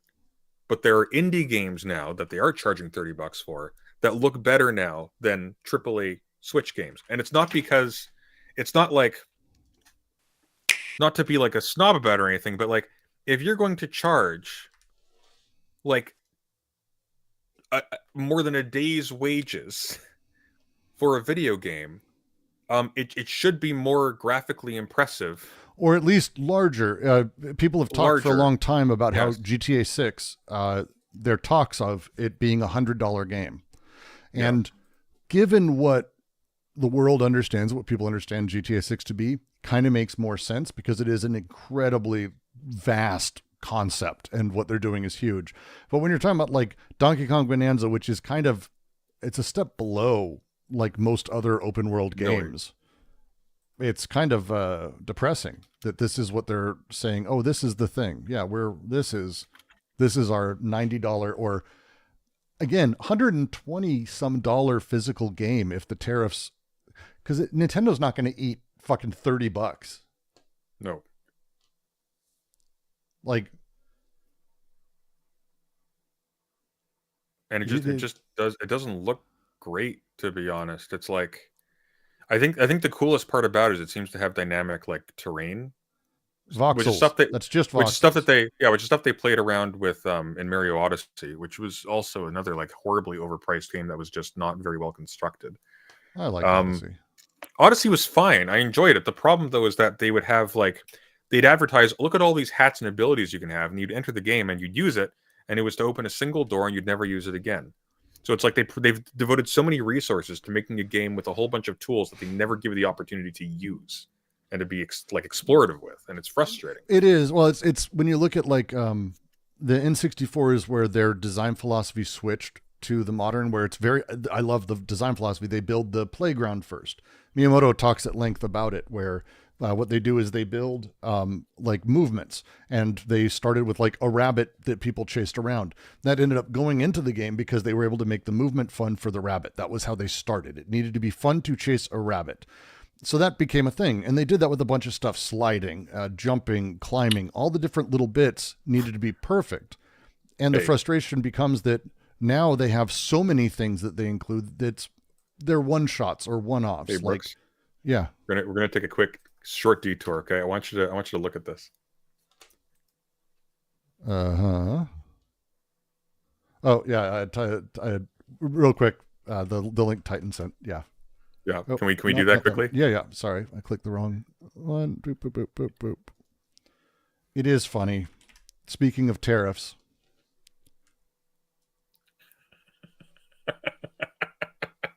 Heard in McDonald Islands, which have no residents. They literally just went down a list of countries and a list of regions and just slapped tariffs on them. Like, this is, just as an aside, this is Mammoth Nation, the conservative marketplace where you buy stuff from other conservatives at advertising. Like the grift is so fucking huge. It's unbelievable. careful. Don't scroll down. Don't scroll down. Brooks, don't scroll down. I have blocks on images. It's fine. Okay. Yeah, but not all of them are blocked. It's Twitter. Don't you're playing with fire. That's fair. That's fair. We're so close to monetization too. Don't do it. The way that they build is they build with the toys first. And the challenge becomes that now they have such large teams, they have so many toys that they try to put in everything, and everything gets a touch here or a touch there rather than everything at once. It's very frustrating. Okay, calm down. It was just a black guy that was censored. It's okay. I'm not even kidding. I have no idea. I scrolled down. It's just the look. I don't care. X is a fucking cesspit. Speaking of, did you know that if you've been on X ever, your user information and metadata at large, including kind of everything you've ever given Twitter, has been on multiple sites in the last year? As I was on Facebook in high school. It's too late. Two major leaks of all of their metadata and user data in the last year that no one's acknowledged. Do you know this happened? Yeah. So it's kind of a big deal. Because that's kind of what happens when you fire everyone who knows how to run your organization. You don't have anybody who knows how to run your organization anymore. But it is, to your point, the frustration is that we're going to be seeing games that are incredibly expensive, that are kind of the same games we've always kind of gotten. Nothing larger, nothing more interesting. A little bit worse, actually, because honestly, more simplified. They're meant for kids. It's not even about simplification. The moves that Nintendo has made, with a few exceptions, like some of the ones, especially ones given over to like Retro Studios. Who's the team who did Metroid Dread? That was really good. Like some of them are really, really solid. They also don't seem to succeed enough to like get sequels, or to have any kind of like brand continuity. Like, the games have gotten really casual and dumb. Zelda has completely lost its identity. Zelda Breath of the Wild and Tears of the Kingdom are really good games that have nothing to do with Zelda in any meaningful way. So anybody who enjoyed... I disagree with that with the first of the new ones. I do. With Breath of the Wild, really? I think Breath of the Wild is an exceptional Zelda game. It's an exceptional game. It's a terrible Zelda game. How is it a terrible Zelda game? Because the way Zelda games function is essentially as a progression where you use tools acquired to access new areas that you couldn't access before. The problem with the current Zelda is that it reduces everything to a single flat plane in which there is absolutely no like depth or significance or accomplishment in reaching dark, distant areas that are shown to you earlier in advance by progressing through and actually finding things and solving puzzles. That's literally what I experienced in both of the games. They have the slim veneer of it with these micro dungeons. In the like Sacred Beasts or whatever, but the vast majority of the game is a giant collectathon of disposables that results in a few very disappointing and rather unimaginative boss battles. Every biome has its own needed items and its needed skill sets that you have to get in order to go into them. You are describing Minecraft. That doesn't matter. No, it's not describing Minecraft. It's describing They're Zelda. skills. They're not tools, though. They're skills. They're tools. You know what would have? They're actually tools. They're tools that involve manipulating the environment like a level editor. They're tools that are not, but they're not appropriate to a Zelda game. How do you navigate in Majora's Mask? What makes Majora's Mask one of the most beloved Zelda games of all time? What makes Majora's Mask one of the most beloved Zelda games of all time? What is it about? I mean, I would very much proffer the idea that Majora's Mask is far less Zelda than any of the other Zelda games you're talking about. Ocarina of Time, I would say, probably is one of the more pinnacles, but if you start going through like what makes a Zelda game all the way through, Majora's Mask would be the outlier.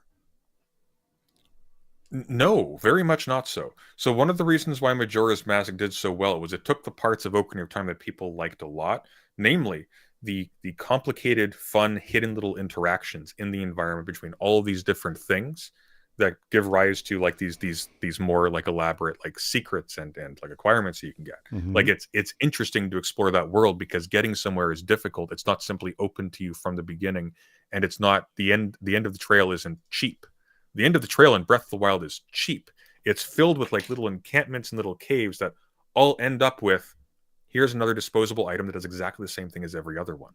There's no depth to this giant 3D world. Did you get the Master Sword in that game? Yes. You know what the Master Sword is in that game? The Master Sword in Breath of the Wild is a super duper version of all the other swords that has to recharge and doesn't break. Great. You know what the Master Sword is in Ocarina of Time? It's a key.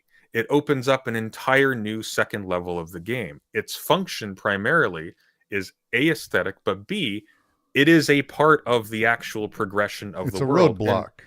So it's not even a sword. Exactly. You've got it. It's not a mere disposable item. It's not just an item. It literally is then, because you use it and you don't need it again.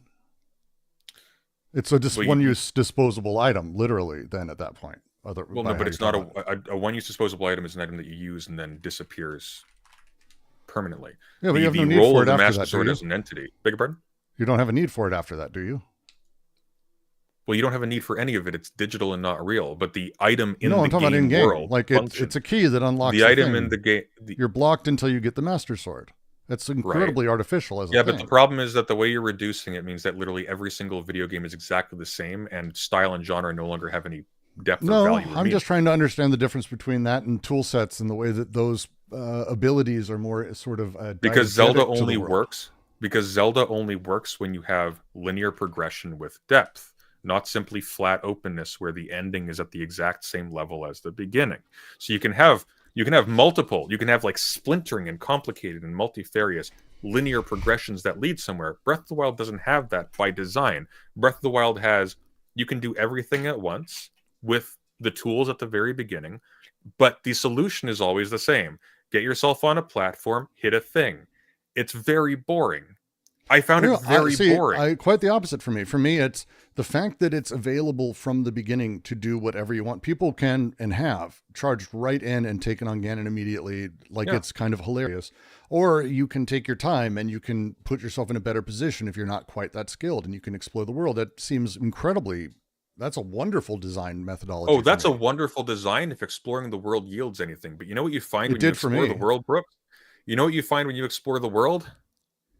Nothing. Except there's nothing there. There's characters, there's story moments, there's abilities.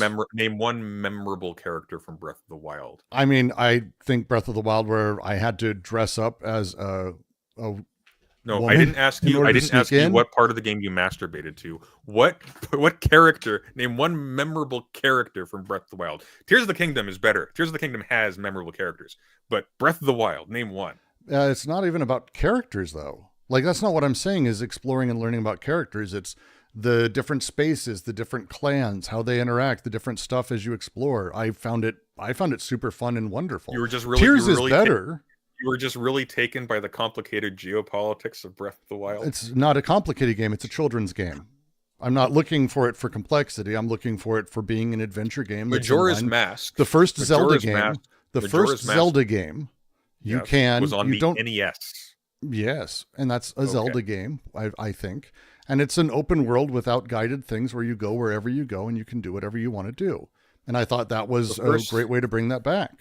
The first Zelda game is a Zelda game. Like the first Duke Nukem game is a Duke Nukem game. Okay. I'm not sure I mean, the literal organization and structure of the game throughout is fairly standardized. Between Duke Nukem and the original Zelda, yes, it is. No, not at all. No, I'm talking about between all the Zelda games. Very the much nature so. of the first Zelda game technically a shooter. Not at all. Oh my god. Yes. Why would you say that? You use projectiles. You use projectiles. You dodge bullets. It's a very slow, very low functioning bullet hell game. No, that's not even. What would you true. call it? An adventure game. By definition, it's an adventure game. You open up with nothing. If you don't go immediately in the cave, you explore without it. You have to figure out to go in there, to get the sword, to make your way out. You have to figure out where to push certain You're describing gravestones. Halo. No, I'm not. Yeah, that's you start off that's with not nothing. how Halo. You have to walk up to a thing. It's dangerous out there. No, Take this you have no message, choice now in you're Halo. Firing projectiles. At No, enemies that you're come now. in So through doors. again, what you're doing is you're completely missing the point. The open nature of do what you can and where you go and figure it out as you go is the entire point of Zelda.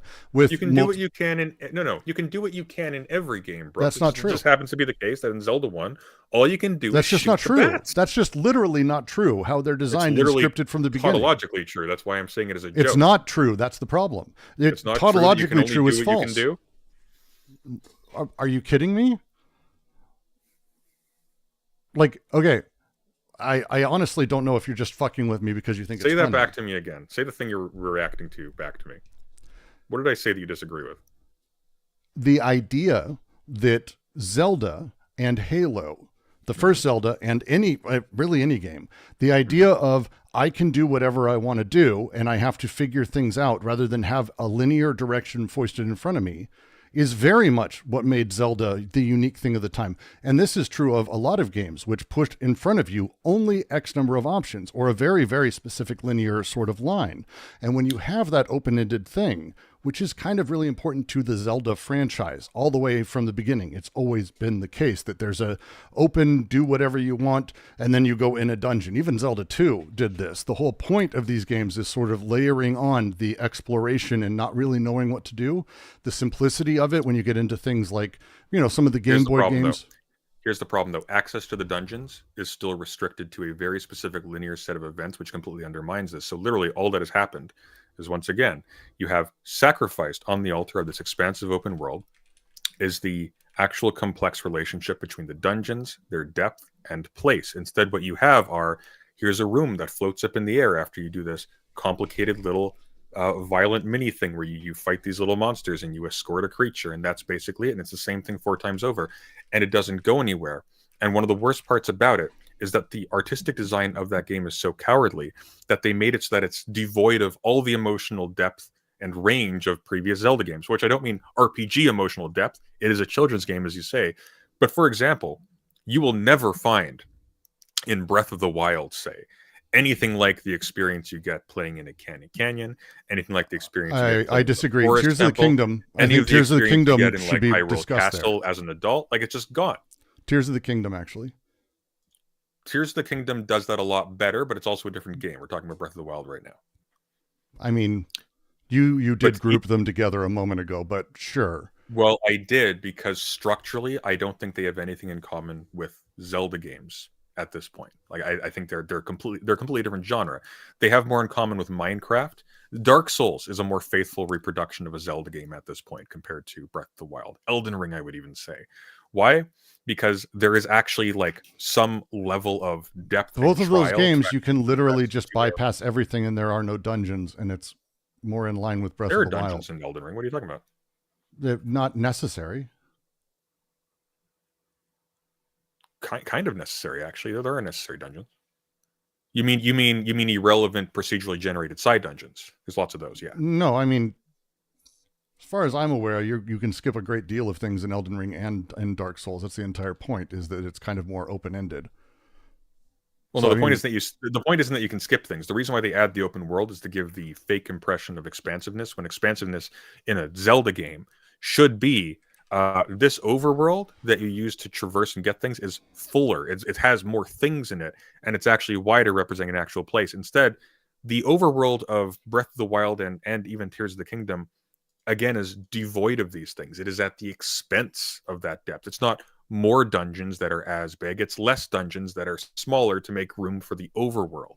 The reason why Epona in Ocarina of Time was so interesting was because it had an overworld that was big enough that it required a horse to traverse. And at the range at which there was nothing like that's what it was for. It wasn't full of like secret dungeons or whatnot, because that was the purpose of it. It was just for the expansion. It was empty. It was empty, but the dungeons were full, and there were lots of them, and they were complicated and multifaceted, and they were aesthetically diverse. The new ones are not. It is so lazy that the bosses are the same copy-pasted thing over and over again, all 4 times. Like, it's terrible. It's kind of interesting. One, saying that it's lazy, I would definitely say that that is just simply incorrect. And like on like multiple levels, one of the things that you're doing that's really interesting is taking design choices that were made due to the excessive limitations of where the N64 was. The overworld couldn't have anything in it. It could have skeletons that appear at night. It couldn't have significant open areas. In fact, there is no larger open area in Ocarina of Time, not as we would probably define it. It's a series of interconnected smaller levels that you exit and enter out of that themselves can't actually have things that impinge on each other because they are discretely loaded separately in memory. So in order to have them become useful, you need to create specifically rooms, which is what all of them are. They're rooms of varying sizes that people exit or enter out of, and that in them there is something interesting or something that stands out. But you can't have a lot because of the limitations. So necessarily by not being able to have a lot, you might be able to say that you have a deeper interaction. I would be hesitant to say that because I'm not sure I found anything in Ocarina of Time to be emotionally something that sort of landed. Majora's Mask, I think, had a much better impact on me intellectually. But again, still tough to say emotionally, but it's all singular things like that. When you talk about a large scale open world properly, and we actually get one of those, I would say Wind Waker would be probably the first of those that's meaningful. I would argue Wind Waker is 100%, to me, maybe one of the best Zelda games ever made. That's a super controversial opinion, I know, for a lot of people. I agree with that. Because its overworld is big, and it's big at the service of fullness. Like it is filled with stuff. But again, how it's built and the technology behind it is what determines that. The way that Wind Waker is built is it's more or less a procedural water space, and you move. It's not procedural at all. It's more or less a procedural water space. No, it's completely like pre-done. Like there's nothing procedural about it. There's a grid and there's an island. Every single time, it's the exact same number of things. That's not what procedural means. That's not what procedural means. What does procedural mean in this case? Procedural means that as it's when people commonly talk about procedural, they tend to think of randomly generated. That isn't what that means. Procedural is, another term could be programmatic, but procedural is built off algorithmic. So if you have a seed-based thing, this is why in Minecraft, a procedural world that has the same seed is identical every single time. In the world of Wind Waker, the space in between islands is not like set to be water. It is a water area, and that's it. And it's actually fairly designed to be that. It's not actually that they have loaded into memory a big, gigantic water world. Conversely, Breath of the Wild, which uses a different type of streaming in, actually does load a significant amount of the world at a single point. It uses a lot of the same tech that we saw in Crysis when that was first going, all the way through to Far Cry when they did that, till now where open worlds began taking over. That open world space does load a great deal more in place. But when things are out of memory, what does that mean? And how do they set up? For Wind Waker, they couldn't have things visible. In Breath of the Wild, they do. Witcher, they do. But you can't see islands from islands inside of Wind Waker unless they've decided you should. Watch this. With the superior technology, this is what you get. With the exact same combat system, albeit the items are disposable, with dungeons that are smaller, that have simpler puzzles, and usually singular ones. This is what you get. Your dungeon bosses. Waterblight Ganon. A floaty thing with a sword. Fireblight Ganon. Same floaty thing with a sword. But red this time. Windblade Cannon, floaty thing with a sword. Thunderblade Ganon, floaty thing with a sword. It's lazy, and that's it. That is it. That's what you get. That's the bosses. Their plot is, oh, there's a Goron. You follow the Goron to get into the room. You get into the room. You turn the wheel. You turn Hey, the just wheel. so you know, those aren't the you fight bosses. this- Those aren't all the bosses. Those are some of them. You're talking about like Okay. main storyline bosses, but you're missing out on the Hinox, the large-scale ogres that sort of wander the spaces. These return in Tears of the Kingdom. You mean the things that you just circle around and dispose of easily? Some of them, sure. Like the distinction between bosses and general enemies is not their size. The distinction between bosses and general enemies is Pretty either they have sure that some when we kind of start creative- talking about those, the stone guys, the Talus, those are also considered mini bosses or bosses, and they're varying levels of those, of course. But like yes, but like when you're talking about specifically a boss, what's supposed to be interesting about a boss, like compared to like something like Bongo Bongo in the Shadow Temple, which is a much riskier aesthetic decision that you'll never get in a Zelda game now, because now Zelda is not just made for children; it's made for sheltered infants. The boss there has like a relation to its environment. It is like it's aesthetically unique and interesting. It involves an interesting concept. This is what you have for Breath of the Wild bosses. That's the red one. That's the blue one. That's what you got. I'm uncertain that this is, I think, how I saw it or how I experienced any of this. When we start talking about the bosses of the Divine Beast, the weapons that they generally have a similar aesthetic, but their weapons and their attack patterns are drastically different. The way that you have to fight them they listen, this is one of the reasons why people hated Dark Souls 2, because they had a whole lot more bosses, but they were all man in armor. This is the equivalent of that with fewer of them. But this wouldn't be that. This is the different. This is more my point. Maybe there's a less of a visual differentiation between the four bosses, but a coat of paint doesn't change the fact that they all attack, fight differently, have varying patterns, require utilizing different tools, as you were talking about earlier, in order to defeat them. And there's lots of varieties of ways to do it. You don't need different tools to defeat them. We know this for a fact. No, we know this for a fact that you don't have to, because remember, I didn't say have to. That's you did say have to. You have to use different tools to defeat them. That's what you just said. You can use different tools to defeat them. Okay. Which is what, if I didn't say it was my intention, to me, the whole point is that there's variety and options and agency within the player experience for them to find their own sort of path to do it. To me, the pinnacle of what open world means is that it isn't linear inside of an open world where here are the 3 things you have to do. You have to do the 92 things that we can literally program a bot to do better than you, and you'll never improve upon for a bot. But instead, hey, here is a play space and a potential space that enables you to do many things. And 100% Breath of the Wild is king of that. What are you talking about? A bot can do better than you? Is the enjoyment of a video game come from being able to outperform a bot playing the same game? No, but if the ability for you to play a game is to do the exact same thing as every other person who plays the game, the value that's of an less open world. interesting. The value of an open world comes from situating the complex things that are already in a smaller, not open world game in the context of a larger thing, so it's more immersive and there's generally more stuff to do. If you sacrifice that first part, the novelty and the benefit of an open world disappears, because you've changed an expansive world into a void. Like there's nothing there. Everywhere you go in Breath of the Wild, it's like, ooh, this is really scenic. And there's nothing there. There's nothing. There's just literally nothing there. What is the purpose? Wasn't my experience. What did you really? What's a unique experience that you had playing Breath of the Wild that not everybody else? It's hard to sort of go through. It was some time ago. Oh, there it is. Okay.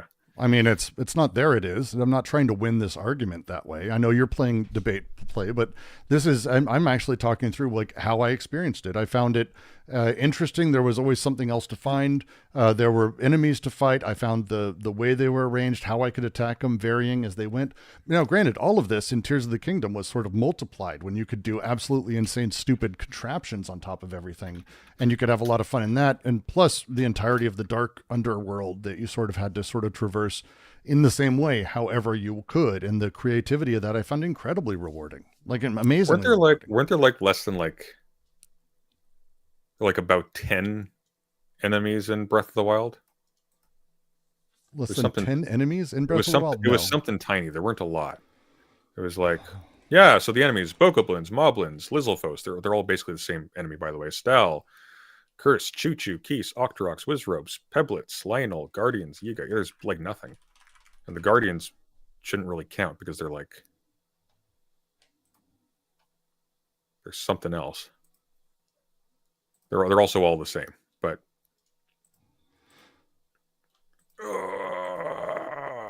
I didn't like Breath of the Wild. I found it really empty and really bland and just very very denuded of stuff that made previous Zelda games interesting.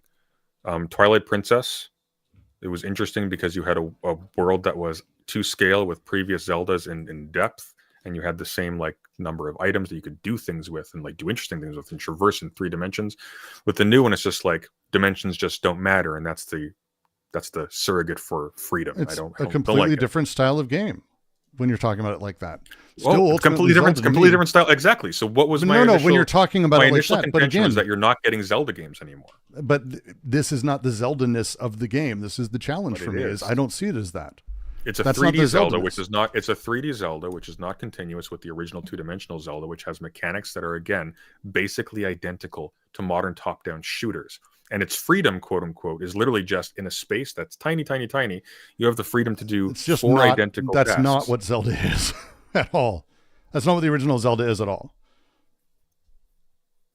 But it is. I played it. You have a top-down screen. You go into spaces that typically have nothing in them except enemies to shoot with a projectile weapon. You then go into a room, shoot more enemies, shoot a larger enemy, and you do them roughly 4 times. I think it's 4, right? That's it. That's the game. Yeah, it's top down. The original Zelda's top down. Except it's not. That's not. But it is.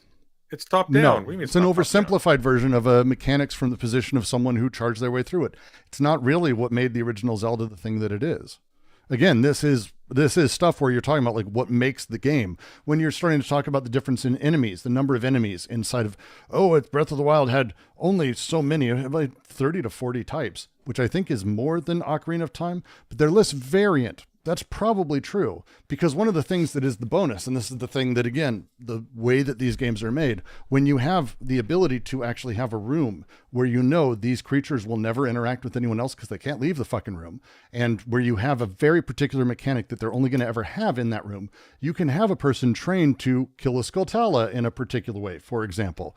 Or you can have a weird squiddy guy because you're swimming around because it's in that room with that ability. You can't have that other places.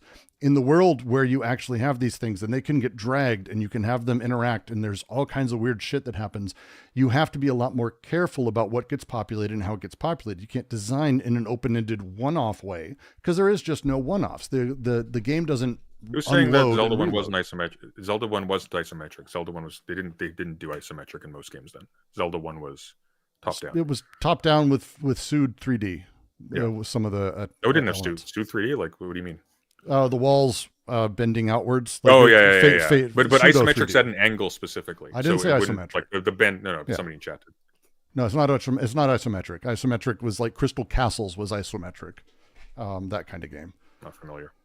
That's okay. That's a fucking deep cut. But again, at its base, and this may be a thing that is, again, the nature of how people played or how people sort of changed how they played over time.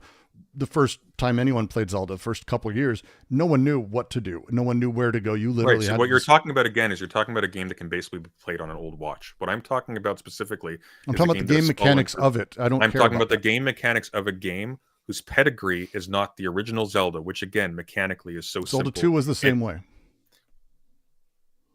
Zelda 2 was a side scroller that again was barely. Zelda 2 was not only a side scroller. It had side scrolling elements, but it was not purely a side scroller. The gameplay part of it was purely a side scroller. The overworld was top down. Yes, where they had you going into dungeons all the time. Yes. Yes, but you go into dungeons, and they were side scrollers, side movement, sort of jumping, attacking. Yeah. Okay, so that's the same genre as Donkey Kong. No, that's a 2D game. That is not the same. Freeze. Again, this is not what makes Zelda. They are both Zelda 2D thing. games. They're both 2D games. So okay, Donkey Kong Country. The camera angle. You have a top-down overworld, sort of, and you have dungeons that you go into, and some of them are optional. See, again, the challenge is when you're talking about how the maps work or how these things work, it's an incredible sort of misuse of how these mechanics work. Having an overworld map where you literally, it's not a map, you go from 1 to 2 to 3 to 4, and it's more just actually a list of numbered levels versus an open world where you actually have to wander around. So what you're talking about then is, I see. So my mistake, my apologies. Zelda 2 is in the same genre as Super Mario Wonder. No, Super Mario Wonder is literally you can run around in that overworld, Brooks. Did you know that? You're not on a track. You can run around. You're free. You can even jump around. You can't do the levels out of order. Yeah, you can. No, you can't. You're literally locked behind each one of those things and having to complete the different specific areas before you can move on to the next one. That's how I 100%ed Mario Wonder. I know this. Like you can do in that area. You have to get a certain number of things in order to unlock certain gates. Yes, you have to beat levels in order to move on. And then in order to move to the next area and unlock that, you have to beat that castle in order to make the next move. Once you've defeated the castle area, then yes, you can wander around. This is not the same thing at all. You can do the castles in different orders, though. You don't need to do them in a linear order. It's a generally linear order. No, you can do the castle in this region or in this region. You can do them all over. It's just a matter of how many things you acquire, right? Sort of like how Zelda 2 is not that. Sort of like how, for example, Zelda 2 is not that. I think Zelda 2 has a little bit less freedom in that respect. No, Nope. With Zelda 2. Nope. It is a diegetic map that is not labeled as choose a world. Instead, it is you wander around and you can find traps in the forest that take you in. You have to figure out caves to go into. It's diegetic, not explicit. It's not skeuomorphic. It's not representative and abstract. It is directly an above view of what the map is, and you make your way around. It's a very different beast. But hang on, it's clearly not, though, because the things are represented and abstract and out of scale, right? Like they're out of scale. They're not the same size. When you enter into a town, it's a little dot. When you enter into the town, it's not a dot anymore. When you enter a town, it's a single square of a dot. You move from square to square because that's the technology that was limited at the time. Yes. Everything is one square size. Correct. Because that's the size of bitmaps, and that's the way that pixels are used inside of those games. But now you're coping. That's how games are programmed back then. No, but now you're coping, though, because now you switched. I'm not coping. I'm literally saying these are aspects of the nature of the building games. You switch from a description of the game. And then when the description doesn't hold up, well, it's just the limitation. No. The description absolutely holds up. I didn't say it didn't hold up. I'm saying that you're misunderstanding it because you're looking at it from the perspective of now and comparing it to things that it's just comparing it is absurd. It's like saying the special effects in 1934 were terrible. It's like one mechanical commonality between all of the 3D Zeldas before and the 3D Zeldas now. One mechanical commonality. Which the 3D Zeldas before? Yeah. Okay. That's specific to Zelda. Specific to Zelda? To Zelda. There isn't one. Because it was more derivative of other open world games than it was of previous Zelda games. It just slapped it on as a scale. No, it's because the nature of what makes Zelda Zelda is not a single element that sort of is its own thing. It is, by nature of what it is, a milieu of mechanics and design which elements. It shares with, which, just to be clear, the milieu it's in is not with Wind Waker and Twilight Princess and Ocarina of Time Majora's Mask. What people think of when they think 3D Zelda, the milieu it's in is with Grand Theft Auto. That's what it is. It's Grand Theft Horse for kids with a little Big Planet contraption maker attached to the second one. That's the game. Like there's nothing I'm going to agree with you there. Character.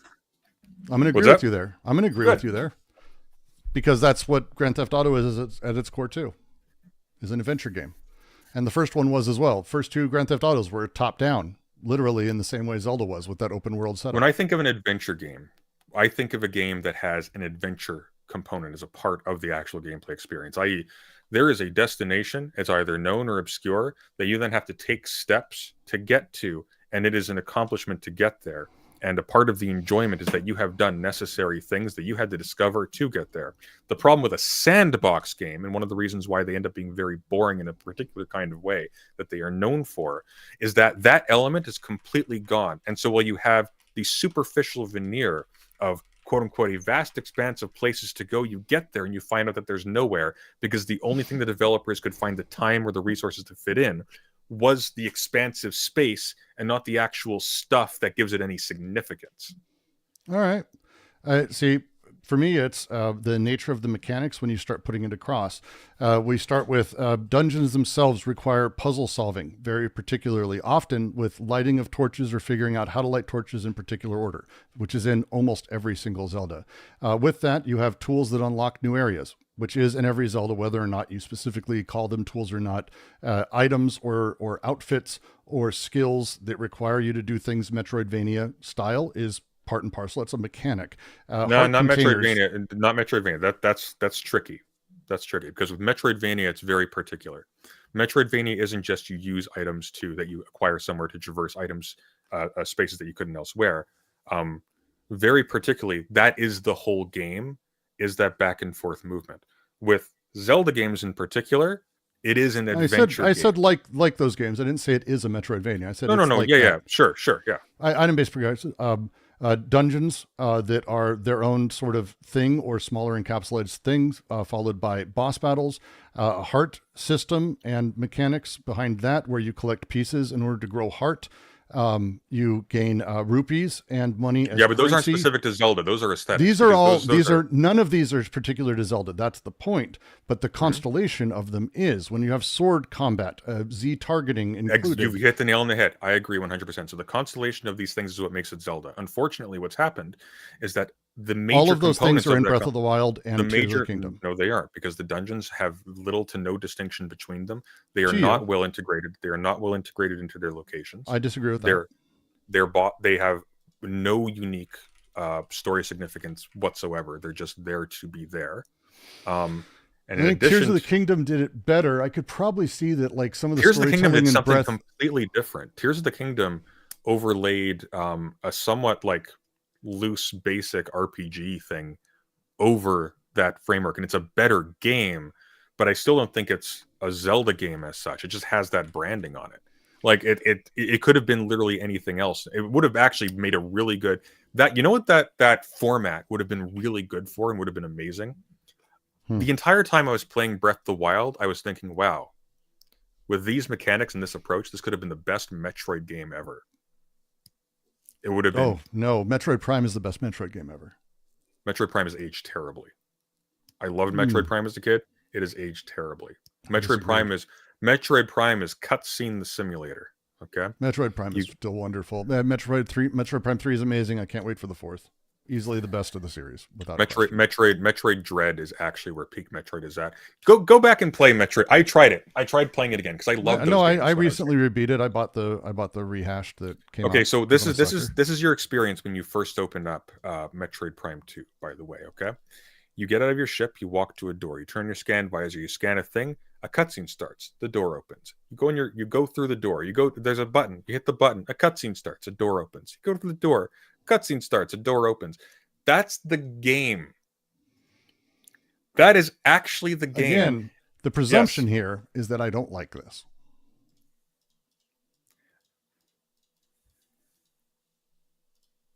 I'm just going to say that's the presumption is that's not enjoyable. That's fair. I would say very much. The things I like most about Prime is that it is about the world exploration, that it's slow and methodical, that it allows you to do that, and it gives you the room to explore that space in a way that I think is decidedly unique. Here's the thing about exploration, though, is that exploration requires the possibility of failure. If the exploration literally is, there is a door, and you just need to go through the door, and I've got a map that shows you where the door is, so you don't have to look for the door, you know where it is, and to get through the door, you need to just follow the same map, which magically knows where the key to the door is. You're not exploring. You're lost in a Walmart. I mean, I wasn't, but it's a fair critique. Like, again, these games aren't for everyone by a wide margin, but again, the idea that Zelda is not Zelda, or that the latest was lazy. I would say for me, Breath of the Wild basically was the first effort towards the larger thing that Tears of the Kingdom, I think, overcame exceptionally well. No, I think it started off as, in spirit, expanding the scale of classical 3D Zeldas sort of doing what Wind Waker did, but with an actual field that's populated with things. And I think over the course of it, they lost the vision that was actually what a Zelda game was. What, for example, Twilight Princess was earlier marketed as having like this massive field area that was later on compartmentalized into these bizarre sort of Twilight like Princess was plateaus. pretty excellent. Twilight Princess was excellent. That was one that was severely limited by the hardware because you can tell what they were going for and what they just couldn't do. They were pushing it. They were pushing. They were pushing it, but like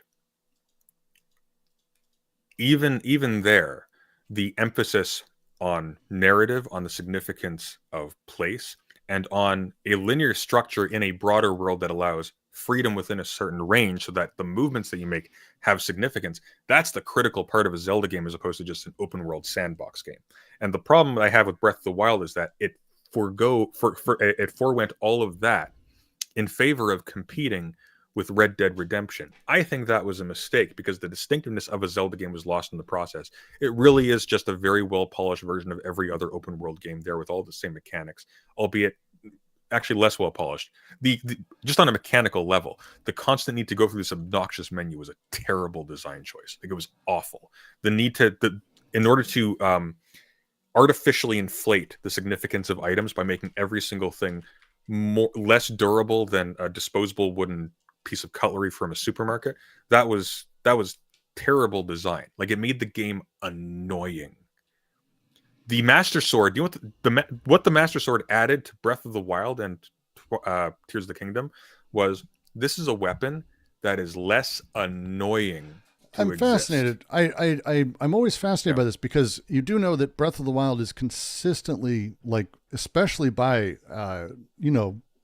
especially people in games, what I'd say game reviewers, fans of the series, as maybe one of the best video games ever made. Like, it's not a weird statement. If you were to start searching for like Breath of the Wild best ever or top video game lists of all time, Breath of the Wild is going to be in the top 5 or 10 all the time. I'm not saying Majora's Mask or Ocarina probably won't also be on there in some of them, but like, it is, it consistently is hailed as that. It's not just me. I'm not denying that it's a really good game. No. All time. It's a really good game. It has. I'm searching now. I am now. It has some terrible mechanics. I don't know if that's true. I'm sure it probably is. IGN's best 100 video games of all time. Number IGN. 1. You feel free to shit on anyone as a source. I'm just saying. I'm not disagreeing with you that it wasn't a good game and doesn't merit that distinction. I am saying, regardless, it was a terrible Zelda game because it had nothing of the parts that someone who's buying it for it being a Zelda game was looking for. Well, except it if was you don't care for about myself a Zelda game, and you're my just like, brother, oh, what are you and gonna people shovel I in my know. mouth now, Nintendo. I know a lot of people who it was absolutely like a refreshing take. What do you mean a refreshing take? There was nothing original about it. There was nothing original about Breath of the Wild at all. You say this. Yes, but I do. literally, this I is do. what the reviews said. I do say it. The No, but I do reviews said say, this. what was original about Breath of the Wild? Name one new thing that they invented. I don't think it's about them inventing any of that. That was my point. It's a That's what refreshing take originality on means. Zelda.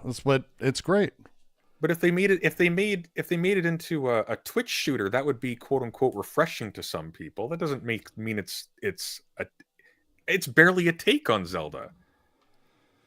GQ published a list ranking the 100 best video games of all time. The list was constructed with the help of video game developers, influencers, journalists, and others. Who cares?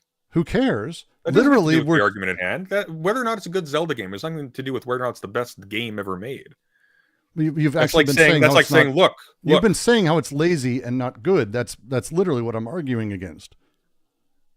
But it is lazy. Like, it's from a basic when you say basic artistic and I've world just design got, standpoint. I've It's just got a incredibly little. lazy. I think at that point it's fair for me to say that, hey, look, here's these lists compiled by people who are industry veterans, People who consume slop. Yeah. People who consume. How many of them do you think even beat it? Like all of them. All the people who did this, and I know multiple people who also agree with me. I think it's a safe bet they all beat. How many of them beat another game before this, or beat another Zelda game before this, or at any investment? I mean, I can tell you this: many me, for example, as a person who's beaten many Zelda games prior to this and still considers it as the best of the series. Wind Waker would be a close second, and depending on the mood, I might be able to put it to front. But I absolutely think it's wonderful, and I'm not alone in this. It's not lazy at all. You keep falling back to it's wonderful as if that actually argues against the point that it's lazy. But the point that the reason why I say it's lazy is actually very pointed in particular. Yep. They copy pasted the same boss 4 times. But they didn't. They copy pasted basically the same dungeon 4 times. How is the boss the same 4 times? They copy pasted the same boss 4 times. The boss who has, every time you fight them, different attacks and different things, and actually a different visual entirely. That guy? They do not have a different visual entirely. That's not true. It is. Have you looked at them? True. No, it's the exact same body with a different sword. Nope. It's yellow, it's blue, it's red. Do you want to do this? Yes. All right, cool. Let's do it. All right. Here is Water Blight Ganon. Okay. Here's Water Blight Ganon. Okay. Structured and built this way, and he's got a big, gigantic, fucking trident-looking fucking thing here. Yeah. Right. That's a cool bionicle. Okay. I think it's. I like it. I hate the idea. I like the look and feel personally. I hate the idea. Here's a completely different. Oh, he has the same eyes and look. That looks like the same thing, but slightly chunkier. It's a completely different game model. It's a completely different game model. There's more variety. It's a different game model. There is more variety. Oh, it's a different. It's a different model, different art, different textures, different movement, different order skeleton. of magnitude, more variety in the concept art for General Grievous than there is between these bosses that are supposed to represent like thematically, radically different types of creatures and completely different. But they're not. They're literally all Ganon. I know. That's why it's lazy. It's okay, guys. We don't need to like develop new assets. They're all. But just you're saying Ganon. but you just said that they're supposed to be radically different creatures. They're not. They're literally supposed to be 4 aspects of the same person. Yes, and which parts is an of him. incredibly lazy concept. It's boring. All right. Good for you. Okay, look. Good for you. But that's not the same argument you just made. If you don't like it and you found it boring, you're free to. But to say that it's lazy because they had 4 of identically the same bosses, when definitionally in no way are they identical, and then now you're like, oh, I get it. Again, they're not the same. You said copied and pasted. Here's the next one. This is young Archibald. This is Archibald with a hat. Sorry, go on. But this isn't just with the hat. That looks the same as the first one. That is aesthetically identical to the first one. It's not. Yes, one of them has a crippling shoulder issue, and one of them... They have different bodies entirely. But they're the same bodies. They look the same. But they're not. They look the same. They're, just so you know, I'm letting you know, they're not. Yeah. There's not only are they not the same, they use different skeletons in animation entirely.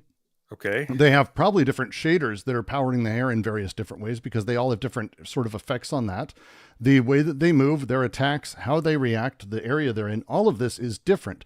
They have the same look. So just to be clear, so the laziness... It's actually a lot more work to make them look the same. Oh, no, I understand.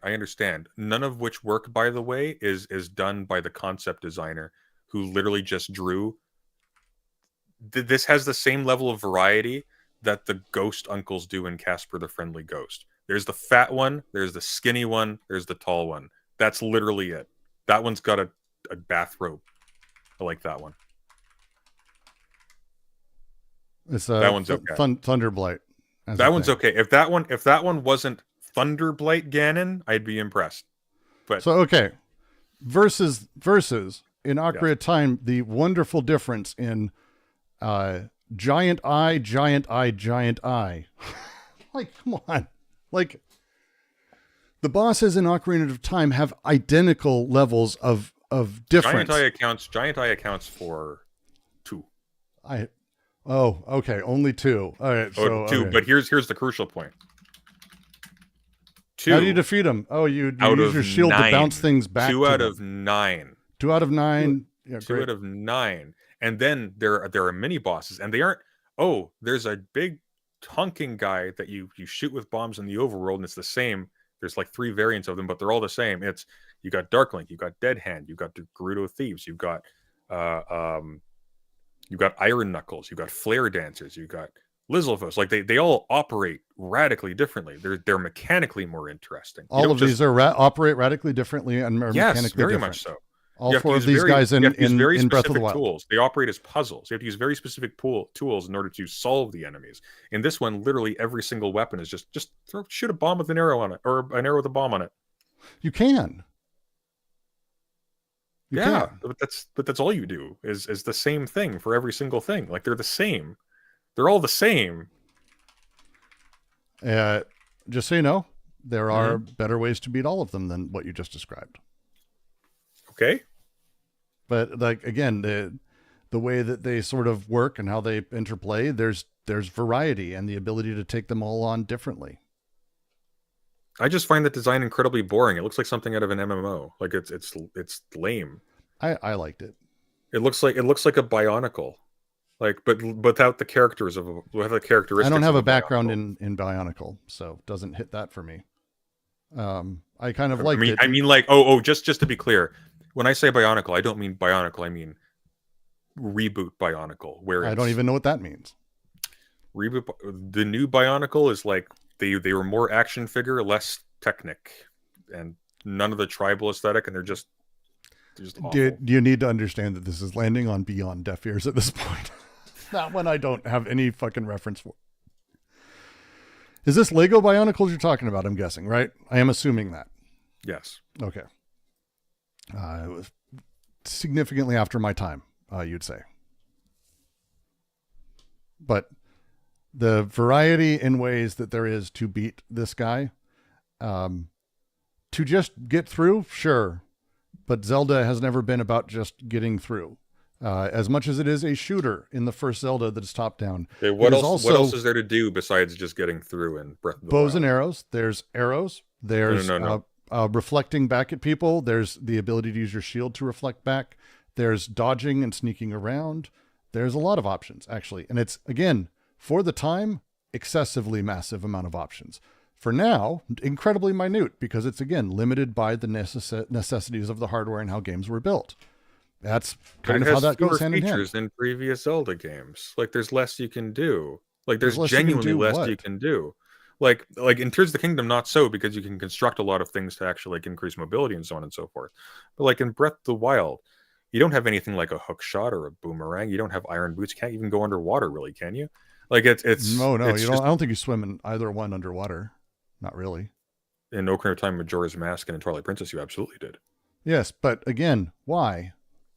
Like that's actually going to be because it opened up new possibilities for mechanics and environment. That's not why. Yeah, it's not. It's because when you're building again a single room, you can make it so it's underwater, and the rules for being in that room can be loaded contingently for that and set up contingently for that. So that way, when a person exits, you spit them out into a shallow stream. No, sorry, you're misunderstanding my question. I understand it's a game, Brooks. I'm talking about the necessity of why it was built at the time. They added in the ability. There was no necessity to add water into Zelda games. Sure, it was an easy thing to do as a room. In the same way that they did climbing, it was an easy thing to do as a room. If it was so easy, why did they remove it from this one? Because the ability to swim would have broken the core design of an open world. What do you mean? You can climb up a flat rock face with your bare fingers in the rain in this game. What do you mean? They're not concerned about breaking the core concept of the open world. They already did it. That's my complaint.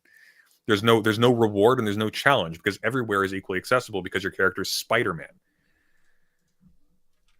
Except he's not, because you have to gain abilities and skills and items in order to do that better. And it takes time. No, sure, you can't just climb. What you are talking about is exactly the same thing that happens in Mario Wonder, where in order to open a gate, you need a certain score and a particular value. You need to get a certain number of these little tokens. Okay. In Breath of the Wild, you get a certain number of these little tokens. So now you have a little meter that goes a little bit higher, so you can climb the sheer rock face with your bare hands. 10 more seconds and get Look, to the top. But here's the thing. Like, this is where we start talking about like the nature of the water areas. They may be non-populated with items and characters because it is a necessity for how the rest of the world is populated, because the way that RAM is allocated and characters are allocated was pushing the limits at the time, and they weren't able to get enough gains out of efficiencies that they were able to later after working on the game for some time that they could with Tears of the Kingdom. That could be very much the reason. These are the considerations that fall back into when you're building your own engine and working inside of it that you have to make. And so when you talk about diving, going underwater is not the same as diving. You can dive in Breath of the Wild, but you can't swim underwater because, again, what would be the point of it? What is it they wanted to have? Do they want people to be because doing being that? able to swim underwater is cool, Brooks. Yeah, People but what if there are underwater. Yeah, but also would be cool, by the way, Ocarina of Time sucks because it's not, you have to load and you can't like have cool Skulltulas. No, no every level has to time. load. There's Every no level loading has to screens in load. Ocarina of Time. Hey, there's no loading. There's more loading screens in Breath of the Wild than in Ocarina of Time. That's absolutely patently false. Ocarina of Time is instantaneous. That's a load screen. It does, by the way, oh my God. Do you know what loading is? Like, I do know what loading is, but a load screen, Brooks, is not just something used to distract you from loading. A load screen is when immersion is broken to show a still on the screen that says that's how you're loading. talking about it. I'm literally saying that the nature when of people talk about load screens, they mean that. Okay. For example, Metroid Prime, one of the great things about Metroid Prime is that it overcame load screens by slowing you down with doors. It loaded the other area while it was waiting for the door to open. It was a little bit clunky at times. You could tell it was why it was taking so long. But that's how it worked. It was avoiding load screens. Yes, technically the elevators were elaborate load screens. But what it specifically did was it didn't decontextualize. It didn't take you out of the game in order to tell you the next area is loading. Instead, it took the opportunity to make the transition a part of the world itself. So at no point are you removed from the experience. That's a load great. screen, which Breath of the Wild has tons of, does that. That's great. Yeah. Has nothing to do with what I'm talking about at all. But that's great. Of course, there's a load between each area. It always has to load between each area. What are you talking about? Always. Ocarina of Time loads between every single area, and things can't follow you. Stuff can't follow you. The world doesn't follow you. Sure. Right? And that sucks for Ocarina of Time. Well, that would be stupid to say because they were deeply limited by a lot of things actually at the time. And it's actually stupid to say because enemies in Breath of the Wild can't follow you for outside of a little limited zone. They don't chase you very far. That's a design decision, not a requirement of the game. I agree. Because they have larger scale enemies that can and actually do wander the map extensively. But by the way, there were also games you can follow earlier characters and things that that walk through the world. So they do. I mean, they don't chase you. That's a choice. That's not the same thing. It's unrelated actually. That you can have things go between areas with you. You can follow things into other areas. You can't do that in Ocarina of Time because they're broken, singular, contingent little pieces. The nature of how these things are built becomes complex like this. You have to make concessions. And swimming, which they ended up having much more in the second in Tears of the Kingdom, and they probably will continually as they kind of up this up. This shit catch up with the GameCube, yeah. But it's not catching up with the GameCube. This is why because it's a misunderstanding of what it takes to do these things at a software and hardware level, and the choices made for the. You were just describing it. It's just a room. The issue that you initially brought up in defense of the not having swimming was that it would undermine the open world. When that failed, now we're jumping onto No. I'm not. But I didn't say. I said that as an example. I said as I said, there are many reasons we don't know why they made the choice. Because there could be hardware reasons. There's a lot of things, but the decision was made. But again, you're now talking about reasons that the game's bad. I am saying, and I am putting forth the idea that, by the way, most people and people who have extensive experience in the games industry, who have reviewed games, these are, again, like people who love games and have played them for years and years and years. In this list by GQ, call it the single greatest video game of all time. And these are people... that's good for you and you're free to, but to say it's lazy is odd.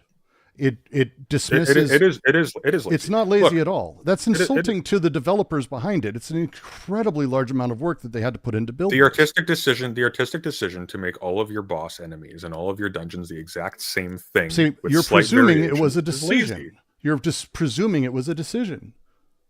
If it wasn't a decision, then laziness was baked into it because everything was necessitated by mechanics at a pre-design level. That's not. I'm sorry. What could possibly be non-decisionistic about choosing when you have limitless options? Truly, about how to design. Because you these don't things? have limitless options. That's the point. But you do. No, you don't. But you do. They had more variety in games on the N64. They had more variety in games on the SNES. What do you mean they have no decisions? What do you mean they have no choice? You mean because somebody told them? They didn't back forced then them either, down by a the way. lazy aesthetic path. They didn't. That's They had the same amount of decisions back then. Game development like this is incredibly complicated in specifically this way. It's actually one of the hardest things in game development to sort of convey to people. No, slow down, stop for a second. Just stop before you go on that whole thing. I'm sorry. If every single boss in Bloodborne was a guy in a suit of armor, that would be lazy. If every single boss in Bloodborne was a guy with a suit of armor, but this one's got a spear, and this one's fat, and this one's got a bow, that would be lazy. Every single one of the 4 bosses in Breath of the Wild is a robot torso that looks the same. They don't look the same. With a spear, a sword, or they a don't shield. look the same. We've already went through this, by the way. They look the same. Looks like one looks no, like no. They one, appear the same to you. They do not look the same. They They're look different like models, before and textures, and after skeletons. alcoholism They are. photos. That's what they look They like. are 100% different models and characters in every way. They cannot be more different. Hey! The every single suit of armor in Dark Souls 2 is a different model, completely different model. Somebody sat down and painstakingly modeled this suit of armor, but the person who designed those bosses says, "Oh, we have 10 more dungeons." It's such a much more diverse game than Dark Souls 1. What are we going to do for bosses? Oh, we got a suit of armor here, a suit of armor here, a suit of armor here, a suit of armor here. That's lazy. That's lazy. Be more creative. You have a better. presumption of how the development process works that is not actually the involved process. Stop referring back to the process of development as if there was something magical about drawing art for that particular, as if there was some magical constraint on Zelda in particular that made them have to use the same boss. Oh no! It's not the same model. So I know you like saying that, but it's not. And again, we've shown that a few times. But the choice, as you're putting it, in the way of this or that or these other things, the nature of how these things morph over time in a multi-year development project that involves many thousands of people, and on top of it, technical reasons and issues across the board for why certain things have to be done certain ways is astonishing. What's the technical reason why every single boss has to have the exact same aesthetic features, the exact same components? What makes that so? Well, again, go back to those pictures. Now you've moved into go back to those pictures again. I'm on them right now. Now you're on a thing you don't like. That's fine. It's not about them not liking. It's about there's literally no variety between them of any significance. Except they're not supposed to. They because that's the story as it's written. And we don't know why. And if you don't like the story, why would you write an adventure game to have as little diversity as possible unless you're specifically trying to make things as modular as possible because your game can't actually accommodate actual variety? Except, again, you're presuming that these are big, gigantic, fucking important moments in the game. They are all optional. They're bosses. They're definitionally. They're side quests, all of them. But that's my point. Breath of the Wild makes everything irrelevant. That's what it takes away from Zelda. Zelda's not supposed to be That's what I liked. You're defining the things I what you liked about it. What you liked about it was that it was a bad Zelda game. So you don't like Zelda games. That's adorable that you rephrase it like that. But again, it turned on its head all the presumed things of what Zelda games have become because it was hyper formulaic. From Ocarina of Time on, hang on. You had X number of. Slow down, Brooks. You got your own cult of personality here. I have to dispel a little bit.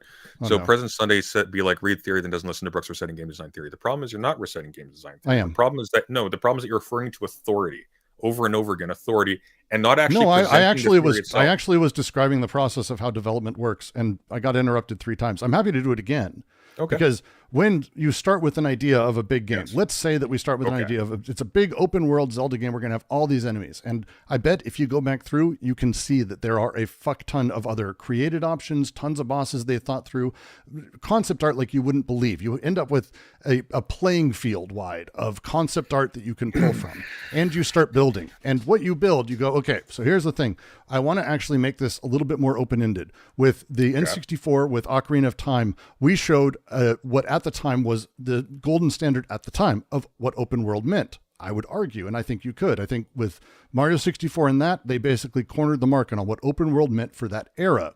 And then I don't think they said, did they say open world back then? I think they just talked about it being 3D. That was the major point. We didn't use these terms back then because it didn't exist. But that idea of having I can go any room, anywhere was like brand new to Mario 64. It was crazy to be able to do that kind of thing. These were new. Yeah. So they cornered that market and they're like, we want to do that again. And what we want to do, there's been this trend towards a general survivalistic sort of thing of survival games, which at the time was massive. Especially as they were building this, but even at the launch. So we want to actually have them worry about food. We want to have them worry about, health and out in the world, having to collect weapons. Here are some ideas, but we want him to be out in the world, like Babe in the Woods, and try to redefine that. Okay, so they start. And what you do is the first thing you do is you build, like Nintendo always does, you build a series of playgrounds for testing out, here's how diving works, here's how dodging works, here's how sea targeting works, here's how swords work, here's how bows work. And people have their own jobs of building out each one of those elements in the playground to make them fun. And people come along and they play them and they say, this is shit, this is good, keep doing that, this is out, we don't care about this. And as they're doing it, they're also building AI archetypes because the AI playground is the same thing. Just like the Rabbit in Mario, you're building those. As you start building these pieces, the guys over here who are building the engine, which again, this may not even I'm just waiting for the part where this necessitates that all the bosses are a variation on Gold Robot with a stick. I'm trying to get there. Okay. Do you like the interruption in the middle of my thought so I lose my train? It's a fun one. How about this? In the first Mario for Nintendo, way back, did you know they used the same sprite for clouds and for bushes? Yep. Why? Why do they do that? That seems like a lazy choice that they would use the same thing. Well, no, because it's not the same thing. They changed them radically in their appearance, which is why one is able to... No, they didn't. One is white, one is green. They're the same otherwise. One is white and one is green. One is able to function as a cloud, and one is able to function as a bush. It's an artistic use of a simple element, right? Like, I mean, they're identical. If you were to point out... How lazy is that? Beg your pardon? How lazy is that? That's artistically very creative, actually. What I'm referring to is not the workmanship of producing a model. People spend a lot of... There are people who work their asses off developing traffic cones as saleable assets that are then used in EA games. I'm talking about the artistic decision to make every single boss a variant of a gold robot when you have this huge diversity, supposedly, of biomes that you could be exploiting, when none of these have any actual thematic relation to it, except one shoots blue laser, one shoots red laser. That's very lazy. Like, the point is not that the person who actually put this thing together was lazy. The point is that the decision to make the variety that you experience in this supposedly massive game, literally just get to the mountain with the gold robot 4 times to make the other gold robot have lower HP, that's really lazy. There's like no thought that goes into that. That's so simple and not simple in an elegant way. That's simple in like a trite way. This is the kind of thing you expect from like a cheap mobile game where it recycles the same shit over and over again with like minor aesthetic variations to give it the illusion of like being a different kind of thing. There's a reason why Tears of the Kingdom went away from that. It's because people didn't like that aspect of it. It was hollow. This comes down to like even like the dungeons they peppered it with to pretend that it was deeper than it was. They all looked the same. Nobody sat down and went, okay, we want to give this sense of place here. We want to have this like evoke these particular kinds of feelings. We want this to be a scary place. We want this to be like a refreshing, watery place. None of that happened because they're all just, it's Tron. Here's just generic dungeon Tron. It's like this kind of thing that would come with like a bonus disc for like Metal Gear Solid.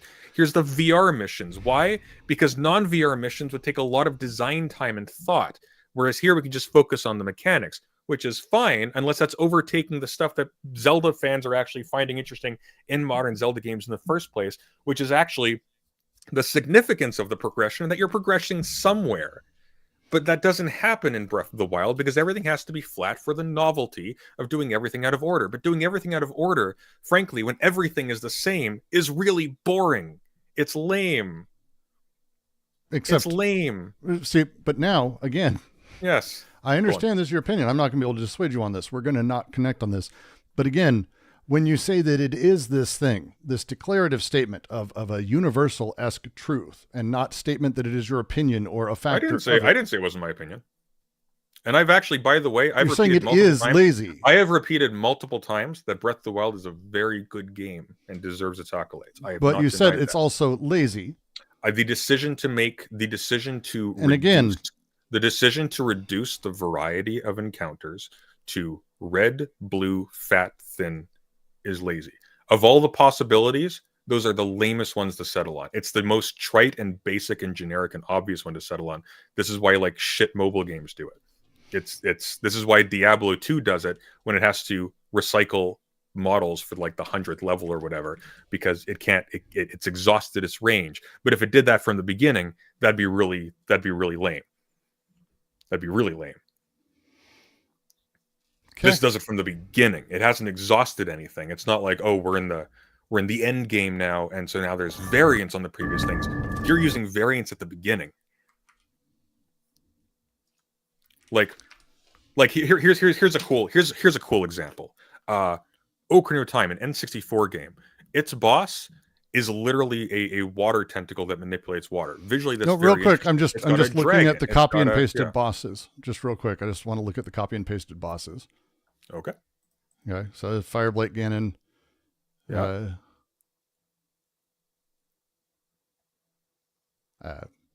Boy, using special tools like Magnesis to defeat him here. This, okay. I get the jam, and here a little skip a little further in that battle.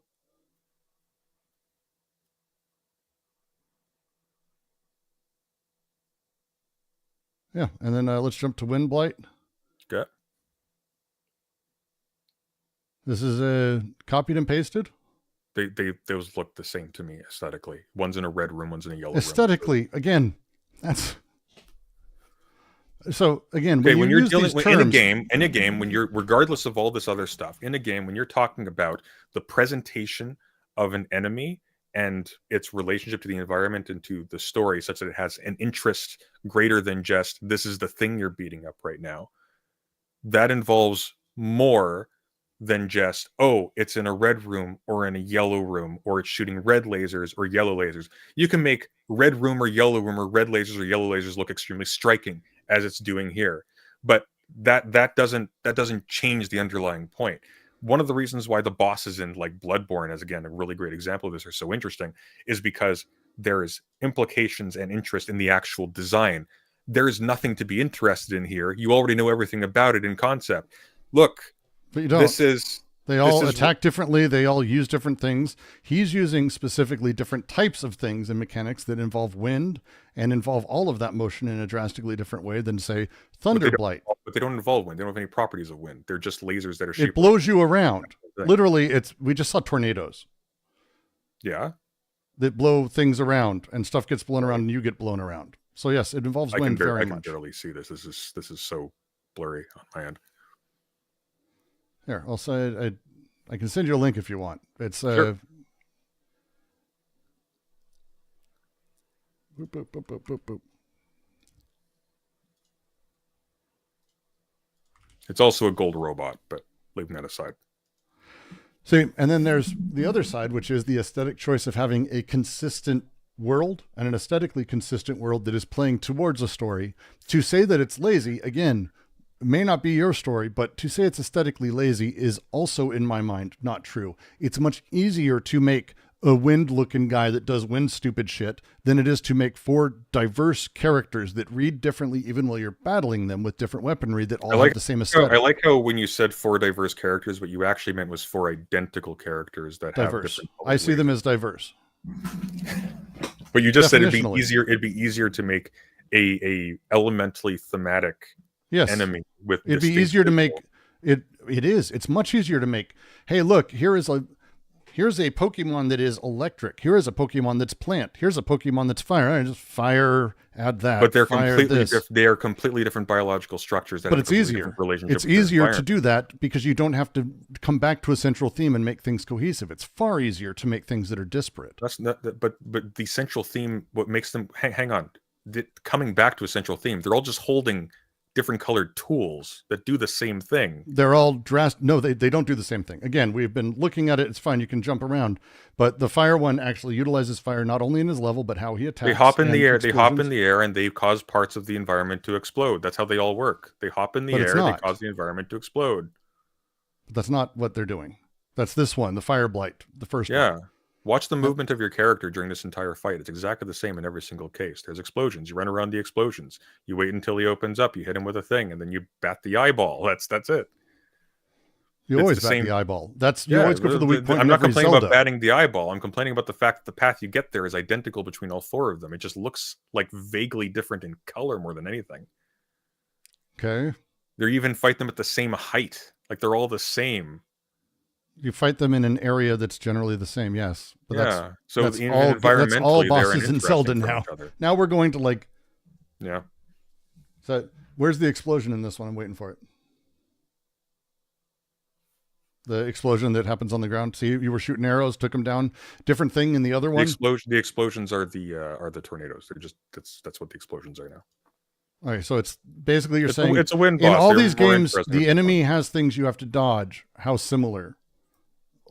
I'm curious. But the point is not that how similar the enemies are things you have to dodge. The point is that the stuff you're pointing out that makes them dynamic and unique, as opposed to all variations on the exact same thing that are trivially different, are trivially different. Like it's literally just a superficial presentation that's changed, and not in a way that's particularly interesting. It's just like, okay, by the way, those are the explosions again. It's just like literally, it's just there's explosions on the ground. You dodge the explosions, you hit them with an arrow. They're all the same that way. Like it's the same. It's the same thing. I know because I played it. They all feel the same. The ninja guy, what's his name? That was a more interesting boss fight. That was the one that was actually unique.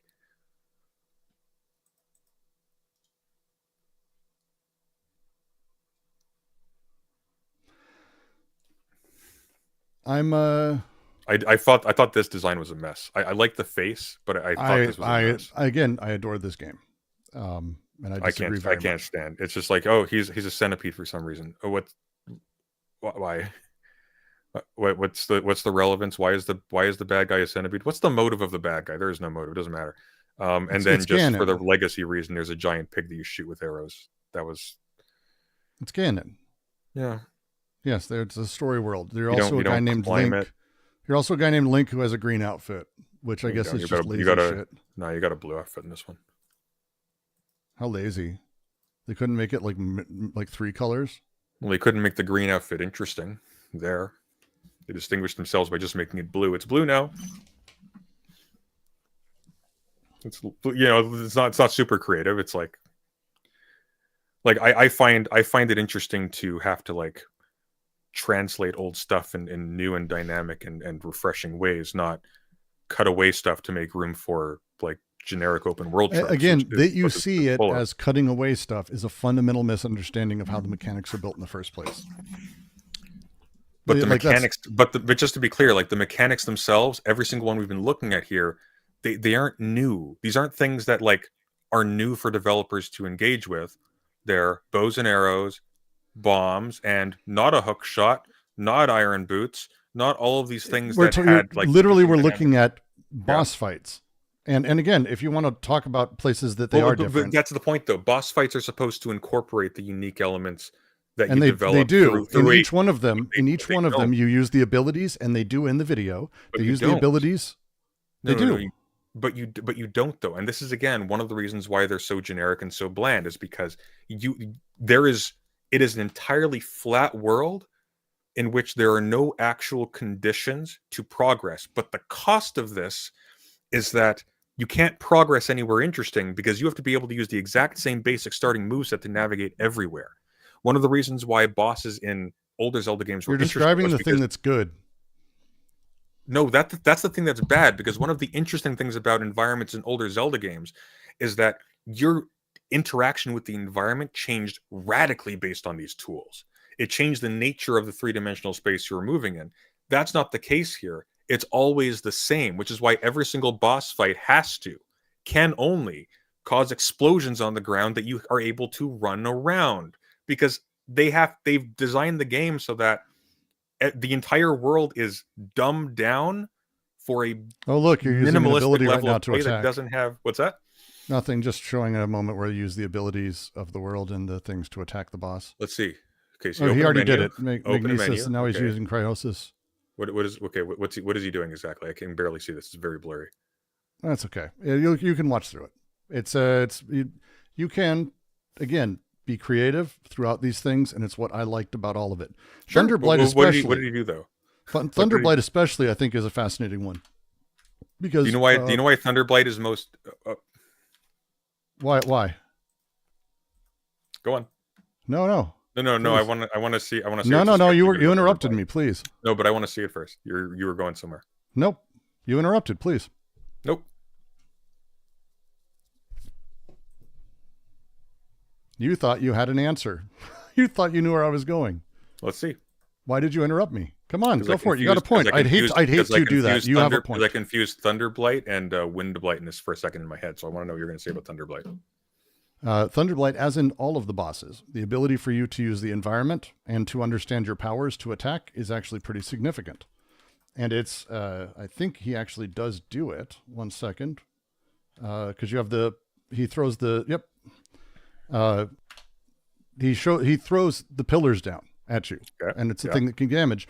The ability for you to quickly use magnesis, which then pulls it out, and you can use it to then conduct his electricity back to himself, so he strikes himself and it explodes and does damage, is actually very much what you're talking about, not as the good old days or the other things where you're doing different things for each enemy. That's a specific attack that none of the other enemies have, actually. Yeah, but that's also unique. That shouldn't be unique. It shouldn't be like a unique rare case that someone actually has to make creative use of the tools or have like specific environmental interactions in order to beat the boss. The entire premise of the game is that you can literally just go to the center of the map and just beat that same boss with a stick. And so the cost of that is that you can beat the main boss with a stick, which sounds cool on paper. It's like you can be such a badass and beat the main boss with a stick. But in order to accommodate that, they made the bosses really weak and really restrictive and just really just lame. So as I'll say, this is opinion. None of this is none of this is fact. It's all opinion. You're free to it. Except that they agree with me because they went way out of their way to make sure all the bosses in Tears of the Kingdom were radically distinct. See, again, no, what happened is that they were able to take all of the learnings from this and continue to build on the efficiencies they found as they continued to release patches and information and other things, because a lot of the stuff they released in patches for this became actually features later, and the abilities in this became ways that in the next, magnesis as a thing, turning that into where you attach two things is not like a wild shift. It's a refinement of all of the things that are specifically in here. So it's an evolution. It's Breath of the Wild 1.5 at most. No, I would say it's significantly more than Breath of the Wild 1.5. I think mechanically it's definitely that. Like in terms of like the underlying structure, like the actual, like if you took away all context and all of the assets, that it's an elaboration on like the mechanics of how you navigate the world and how you can manipulate stuff in it. But in terms of the actual game part, because there is a part of it that is distinct from those mechanics, which you could just overlay a Metroid skin on and just call it Metroid. Like you could just do that. You could do that with Mario. You could make the game that you can make the game that they wanted to make with Banjo-Kazooie nuts and bolts pretty well. These are all drastically different games and development processes for how they're built and how their levels are structured. But they're not, though, because what they're attempting to do is essentially what this game does mechanically. So nuts and bolts, if you're not familiar with it, it was a weird diversion from the formula where they tried to make an open world game where you construct vehicles. If that rings any bells. No, sort of. Yeah. The play was different and it was set up differently, but I kind of get I get what you kind of mean. They were a little bit more closed off, I think. But yeah, okay. Right. So artistically, with Tears of the Kingdom, they expanded it tremendously, and they again, like, one of the reasons why it did so well, even compared to the first one, in terms of how people estimated it, was because it actually included plot and aesthetic elements that were unique and interesting and had significance.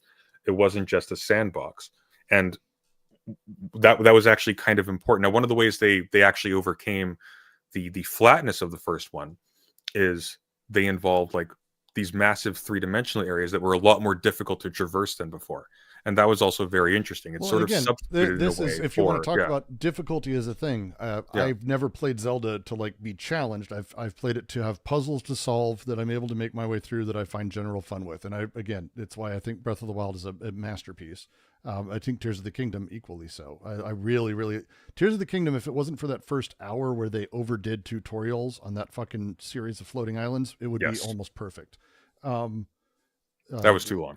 It was so fucking long. It was so fucking long. But again, the overall, like, these are not the games I play for difficulty. I have Dota 2 for a reason. I have Breath of the Wild and Tears of the Kingdom are fairly difficult games, significantly more so than other Zelda games. The point is not difficulty. The point, again, is significance. One of the failures I think they have as adventure games, not as games, they're fantastic games, as adventure games in particular, is that there isn't significance to the progression. When it's, for example, one of the coolest feelings. I experienced it differently, but this is interesting. Go ahead. One of the coolest feelings in Dark Souls, and this is one of the reasons why Dark Souls is so good. I know what you're getting at. I'm going to ask, how did progression or not exist for you when you were making your way through? What was the thing that got you where you were like, oh, this sucked? What was the disappointment like that you remember? Because I get what you're talking about. Like, I've played other games that have significantly more of that. I knew that the extent of immersive interest in an area was exhausted by the amount of NPCs I could talk to activate the dungeon, at which point I would leave. That was one of my biggest issues, is in the absence of context that made movement around it significant. Just as you were talking about, an underwater area is just a room.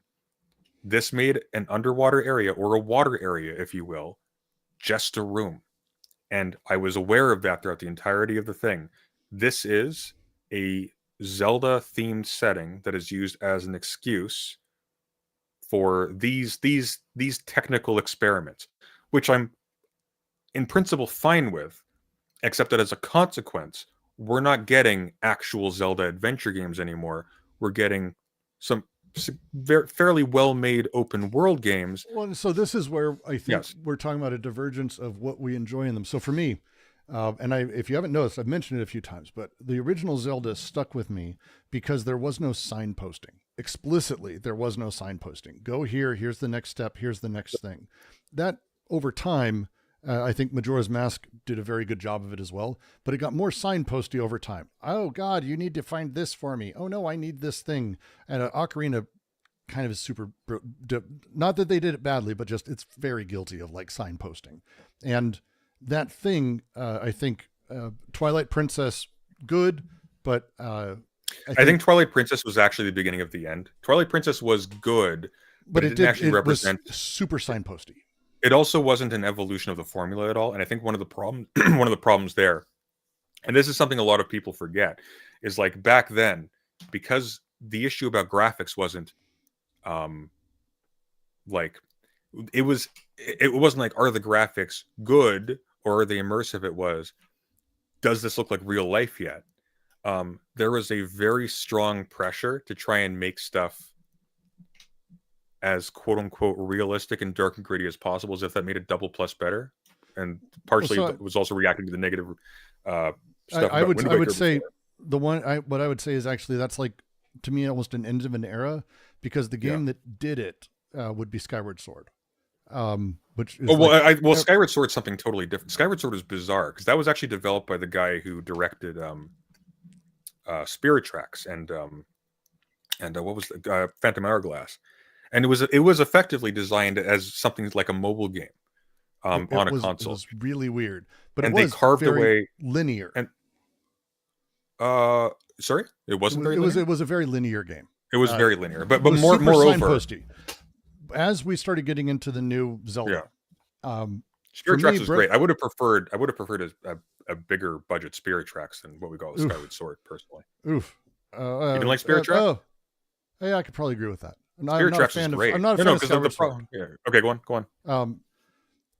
For me, when I opened up and I started playing Breath of the Wild, and I think this is, and this is not a superior question, but this is, again, commenting on that GQ list, because they have a list of the names. I actually know a lot of them as friends. These are people who like pride themselves on playing games, and they love games, and they care about them. And I'm in this very particular group of people who overdose games. And when I say overdose, I mean I fucking overdose video games. It's a really horrific reality of my life. And it's more explanatory than like braggy at all. When I sat down to play Breath of the Wild, there is zero guidance. If you don't know what you're supposed to do, and I don't pay attention to trailers, I didn't know anything, like literally just going, oh, and walking, that felt new. And as you kept going, where you found weapons or guys you couldn't defeat and you'd have to run from them, like I loved that, finding the bigger, badder weapons that you would have to play the game of, do I save it or do I not? Because you don't know when the next one's coming. I enjoy that because it's not signposty. There's no signpost to any of that. And so when you're playing and you're exploring that world, and that's, I think, the thing for me that was it, is the exploration of the adventure. I'd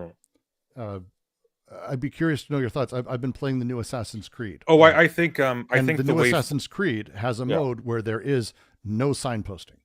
And they've been doing this more and more. Ubisoft. Yeah. No, I'm following you. So, like, one of the things I think that they should have done, and one of the things I think that would have actually been an improvement on the formula, is actually increase that actual level of challenge. Make it so it's actually dangerous to proceed in a way that it wasn't before. Because what I was going to say about Dark Souls is Dark Souls achieved that same sense of progression, but not through like mechanical barriers that you had to overcome by fulfilling like X, Y, and Z.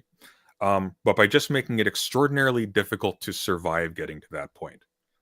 And Breath of the Wild starts off that way a little bit, but that is very short-lived. And that's one of the frustrations I have with it, because it could have overcome that a bit with a scaling difficulty. Did you play it when it came out or afterwards?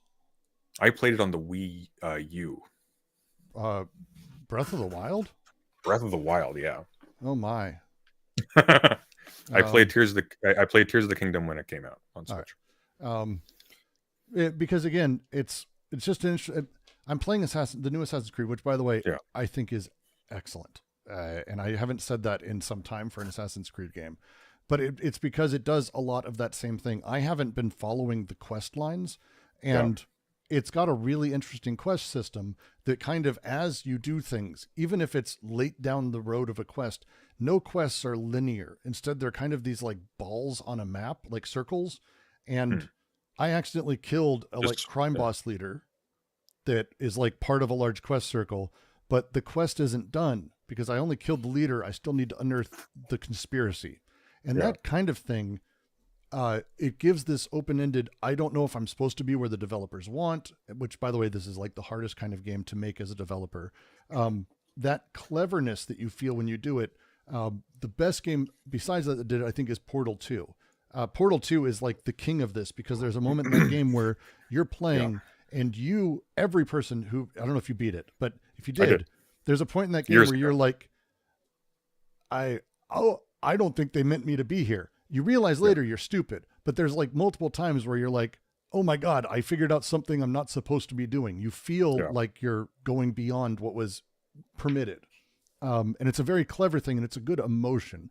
That feeling is what I tend to ache for in games. And it's why Breath of the Wild, because you climb places that you're maybe not supposed to be right away, or you find a way to go just beyond what the numbers or the stamina or your health allows, or what weapon you have. These things and these challenges that I experience personally while playing, even if it's a bokoblin that's like, it's the same guy. But I agree with you. I agree with you. But I feel like a badass in the same way that I think a lot of people enjoy that in Dark Souls, where I can't believe I beat this guy because I only had this. Like, that personal challenge is what makes it kind of the opposite for me. I like feeling small and like I'm not a badass in games. But moreover, one of the ways in which I don't think Breath of the Wild does this very well, actually, is because the nature of it is such. When I played 1080 snowboarding on the N64, there's this level where there's a big Nintendo like 64 something, like a 3D Nintendo. It's over a ledge, and it feels like if you just jumped at just the right angle, you could get off the track onto that ledge. We spent hours just trying to do that. I know what you're And the talking reason for this, is because there's a linear structure of significance, and so getting to where the developers don't want you to go is a possibility.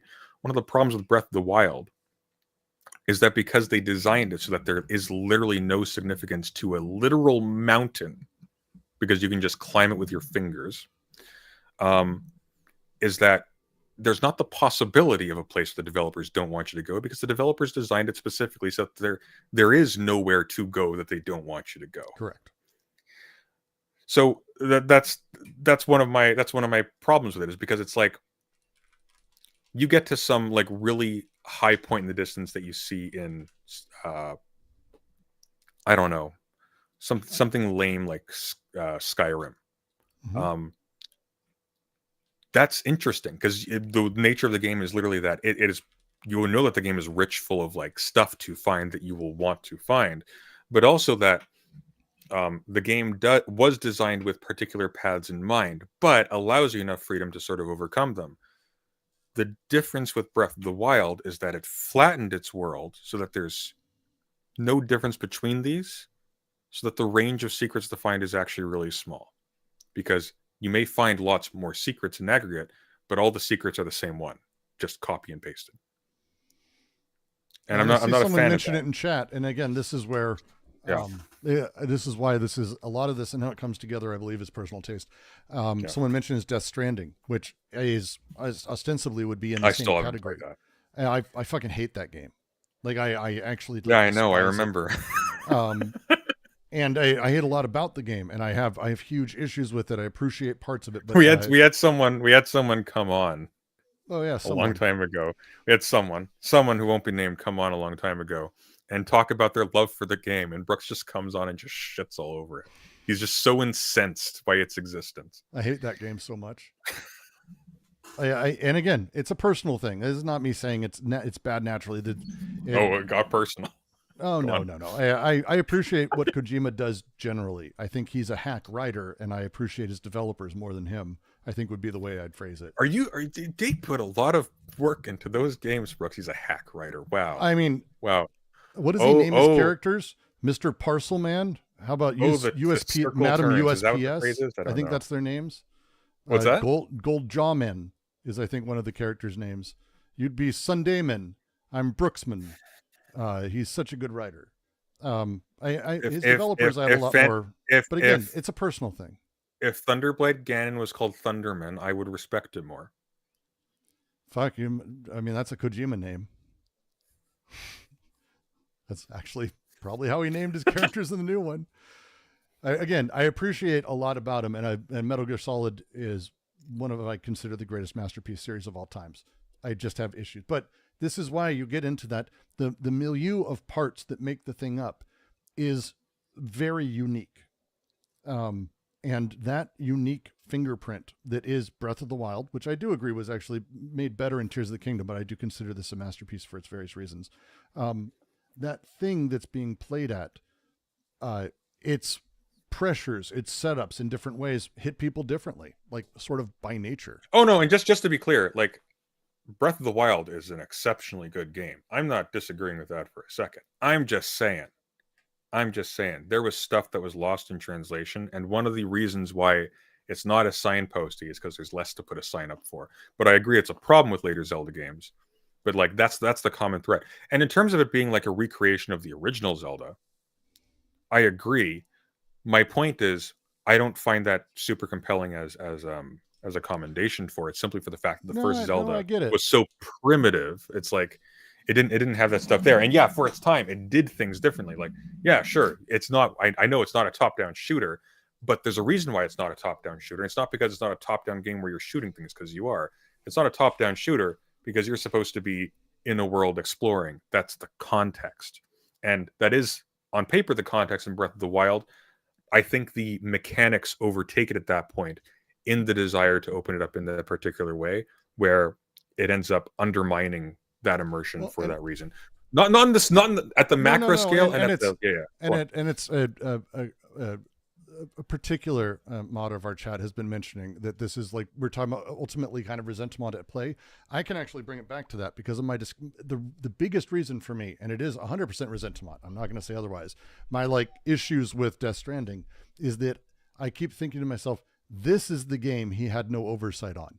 This is what he did, because all I can think back is all the nightmares of Metal Gear Solid, all of them, and the pushback from his shit publisher and the fights he had, and he made what I consider to be two I have some issues with, but I still think it's a masterpiece. Like they're Dexter, hey, no, don't be doing that. Head upstairs, go up. Sorry, he's hitting my microphone. He thinks he's trying to get your attention. He's asking me if I'm playing a game because of the screen. But he fought and he made.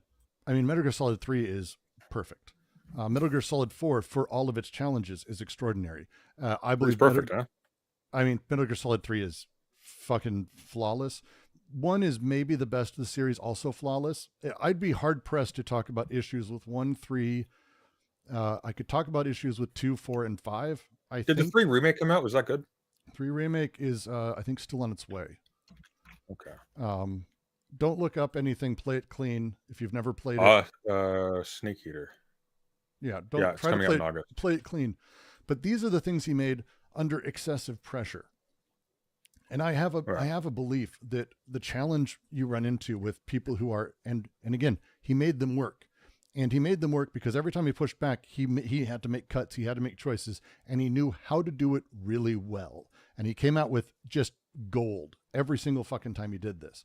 Without pressure, people who are in that kind of position, who are these auteur personalities, without a reverse pressure of budget, without a reverse pressure of time, without sales, without people yelling at them, they're open.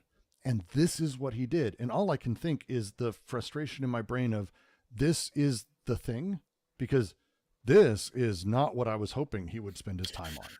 Is all I can think. Yeah, again, I think like I hate the use of. It's not realistic. It's resentment. Well, I do. I don't think that's a resentment. I think that's fair, like bluntly, because like if you're looking at, for example, like wasted resources, not in the sense of like I could do better, but just in the sense of like, is this really as much as you could do? Where it's just okay. It's here's a really gray world without anyone saying anything. With Monster Energy drinks giving you a bunch of money. You have me delivered jokes from Conan O'Brien to Jeff, and I don't think I could have been taken more out of the game. I just don't find the world particularly interesting. No, you're not. I've read about it. I'm not intrigued at all. I hate the fact that I'm just Norman Reedus. Like I don't. Why make a character? Packageman. I think his last name is actually like Mr. Parcel. What is? It was just funny. I don't mind that, but like. I don't like it when games just bring in actors to be like one of the reasons why Sam Porter Bridges is his character's name. Who's the Porter Bridges? So it's something Esposito, I think. What's Gus Fring's name? That actor? Gus Fring? Yeah, the actor. Oh, Giancarlo Esposito. Esposito, not Esposito. Esposito. Giancarlo Esposito. I knew it was Carlos. I almost said Carlos. We worked with him on a Payday 2 video. He's awesome. No, he's that was I know that Payday 2 video. That was a really good Payday 2 video. Yeah, I want my Payday 2. I love that. Really knew what they were doing. Yeah, but he is great. His overuse is not, and I've started getting to a point where I hate seeing him in games and in movies because. I know he plays himself. Except when he doesn't. And the problem is like a lot of times he's just there to not play himself, but just to be Gus Fring in the thing. I'm okay with him being that same bad guy and everything because he does that role well. What I'm bored of is like, and now we've got him in the Electric State. What is he in the Electric State? He's Let's be fair. Thug. Electric State is a piece of shit. Like he's a hired heavy who just shows up and shoots Electric people State and is talks everything that is like wrong this. with It's modern like, streaming films. Electric State is everything wrong with everything right but now. it's like if you got Mads Mikkelsen who's playing like the same type of character, like this sort of intellectual boss type, and he just shows up and he's just a thug. He's just I've got my gun and I am here to kill you. You will obey the law. Or if you got Anthony Hopkins, I get that'd be difficult to imagine, but like it's the same. Like this is a guy who plays like a range of characters. That one is not one of them, but he's there to have his face in it. Yeah. And it's like you've taken away from this actor. And also, by the way, you've like eliminated the possibility of creating like original characters because you're also just leveraging this person's performances elsewhere as a substitute for the character. Like Mads Mikkelsen is literally just here's every Mads Mikkelsen performance in our game as a character. Like why? I don't like it. You're not going to get me to fight that. It's the other big thing, and it's the complexity in every single way of the locomotion and physics movement system in Death Stranding is a masterpiece of engineering and ingenuity and design. And it's also really just not interesting. Yeah. Like it's like, and that's it. And it just never hit me. And the level of detail, the level of shit in every single step that a character's taking, it's extraordinary to see that they got things working that way and how the character reacts and all that. And but it is just a game about delivering hentai to people, and I just am. I don't. I got nothing for it, and I wish him all the luck. It's not a negative. I want him to keep doing things. I want him to make a fuck ton of money, so that way he can afford to do other things. Maybe bring back a fucking thing or two that he's done in the past, or maybe as Konami slowly folds, maybe just keep something. doing Metal Gear or copies of Metal Gear until he dies. Did he do I'm confusing people. Did he do? He wasn't responsible for Bloodstained, was he? No, that was somebody no. else. That's someone else. Who was that? Somebody has a similar name. Oh God, no, it was the Castlevania director. What the hell am I talking about? I don't know. I kickstarted Bloodstained. I should fucking know this. I was like, fuck. Hitoshi Akamatsu. I have no idea. That's not it. Shit. I have no idea. I have no idea. Whatever. You said you're playing Psycho Patrol tonight? I will be playing Psycho Patrol probably tonight. Yeah. Oh boy, I can't wait to repeat this conversation about that one. That's going to be great. Oh boy. Actually, that one's going to be kind of interesting because I think it actually does some stuff that's kind of clever. Specifically, I think it makes fascist use of Wilhelm Reich, which I kind of enjoy the irony of. No clue. It's again, it's pretty good. I actually quite like it so far. You're a huge fan of I like pretentious games. But you're a huge fan of the predecessor of this game. I'm not excited. Cruelty Squad? Yeah. It's fine. You don't like why don't you like Cruelty Squad again? Cruelty Squad's great. Why don't you like Breath That's of a the Wild? game with freedom. Great. That's a game with freedom. I don't agree. Really? I don't. There's an interesting sort of way that freedom is experienced by players. When you talk about games like Fallout 2, for example, a lot of people talk about this game as having this exceptionally wide net of what's possible inside of it, which is true to some point. But the reality is that because it's overall a lot simpler interactions, you can create a cloud of confusion for the player that is not able to be seen as cleanly until you know the interactions, at which point Fallout 1 and 2 become very sort of boring and trite once you sort of understand actually how the things work. I found the same thing for Cruelty Squad, that there is complexity in like sort of on the surface things, but the interactions of the things don't get nearly as big. It's one of the things that I think has turned me off from anytime I see immersive sim as a thing these days. I think I'm just immediately turned off because everyone is sort of playing towards the idea of being a Deus Ex-alike, but the reality is they're more of a Deus Ex-alike Infinity War. Right? I think Cruelty Squad doesn't fit that mold. I think Cruelty Squad is actually a lot more creative. I would actually say Cruelty Squad has more in common with I would say it has more in common with Super Mario 64 than with Deus Ex. Because I think fundamentally it's using it has a first person view, it has shooting mechanics, it has like some interaction with the environment, but I wouldn't say it's a Deus Ex like at all. I would barely it's an immersive sim, but it's an immersive sim in the general term. It's not copying Deus. I don't think it copies Deus Ex at all. It has very little in common with it. Because fundamentally, like what it's about is you have a set of tools and you're exploring an environment, and it's not just there are multiple entrances to this place that allow you to complete the mission. Like that's true. They make that available, but it's not really about that though for Cruelty Squad. No, and it is about actually breaking the world itself. You're actually directly encouraged to do that, and I think they give you tools to do that in like just the most. It's about the augments and how they sort of layer and come together, and how you can. Not even really, to be honest, because most of the augments are useless. The augments that are interesting, though, like radically change like your ability to navigate. So, like one of the best ones is called the Gripendex, which is literally just a hook shot that can connect to anything. Yeah, and you can literally use it just to climb out of the level. The phallus, anywhere. The phallus hook shot. It comes out of your navel. It's a Gripendex. It is not a phallus hook shot. That is crass, and frankly, I am shocked at you. All right, I gotta go eat food. We'll be live again on Friday with more news, of course. With more news and actually more probably dysfunction and bad media takes from the one with the beard. Just wait, because we've got things we drastically disagree with. We're going to be discussing a couple. Oh films. Boy. Yeah, like we don't even really disagree on Breath of the Wild for the most part. It's nuanced. Hey, Brooks didn't win. You all lost. Okay, no. Everyone's aware of who won, and it's fine if it wasn't me.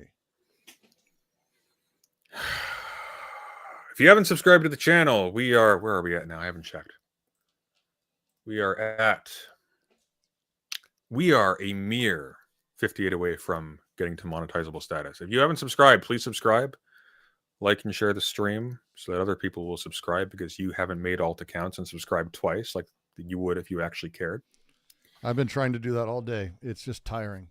It also doesn't work. They catch them and they discount them. So they can tell your IP address. So use your phone. Have a good night, everyone. Take it easy. Bye-bye.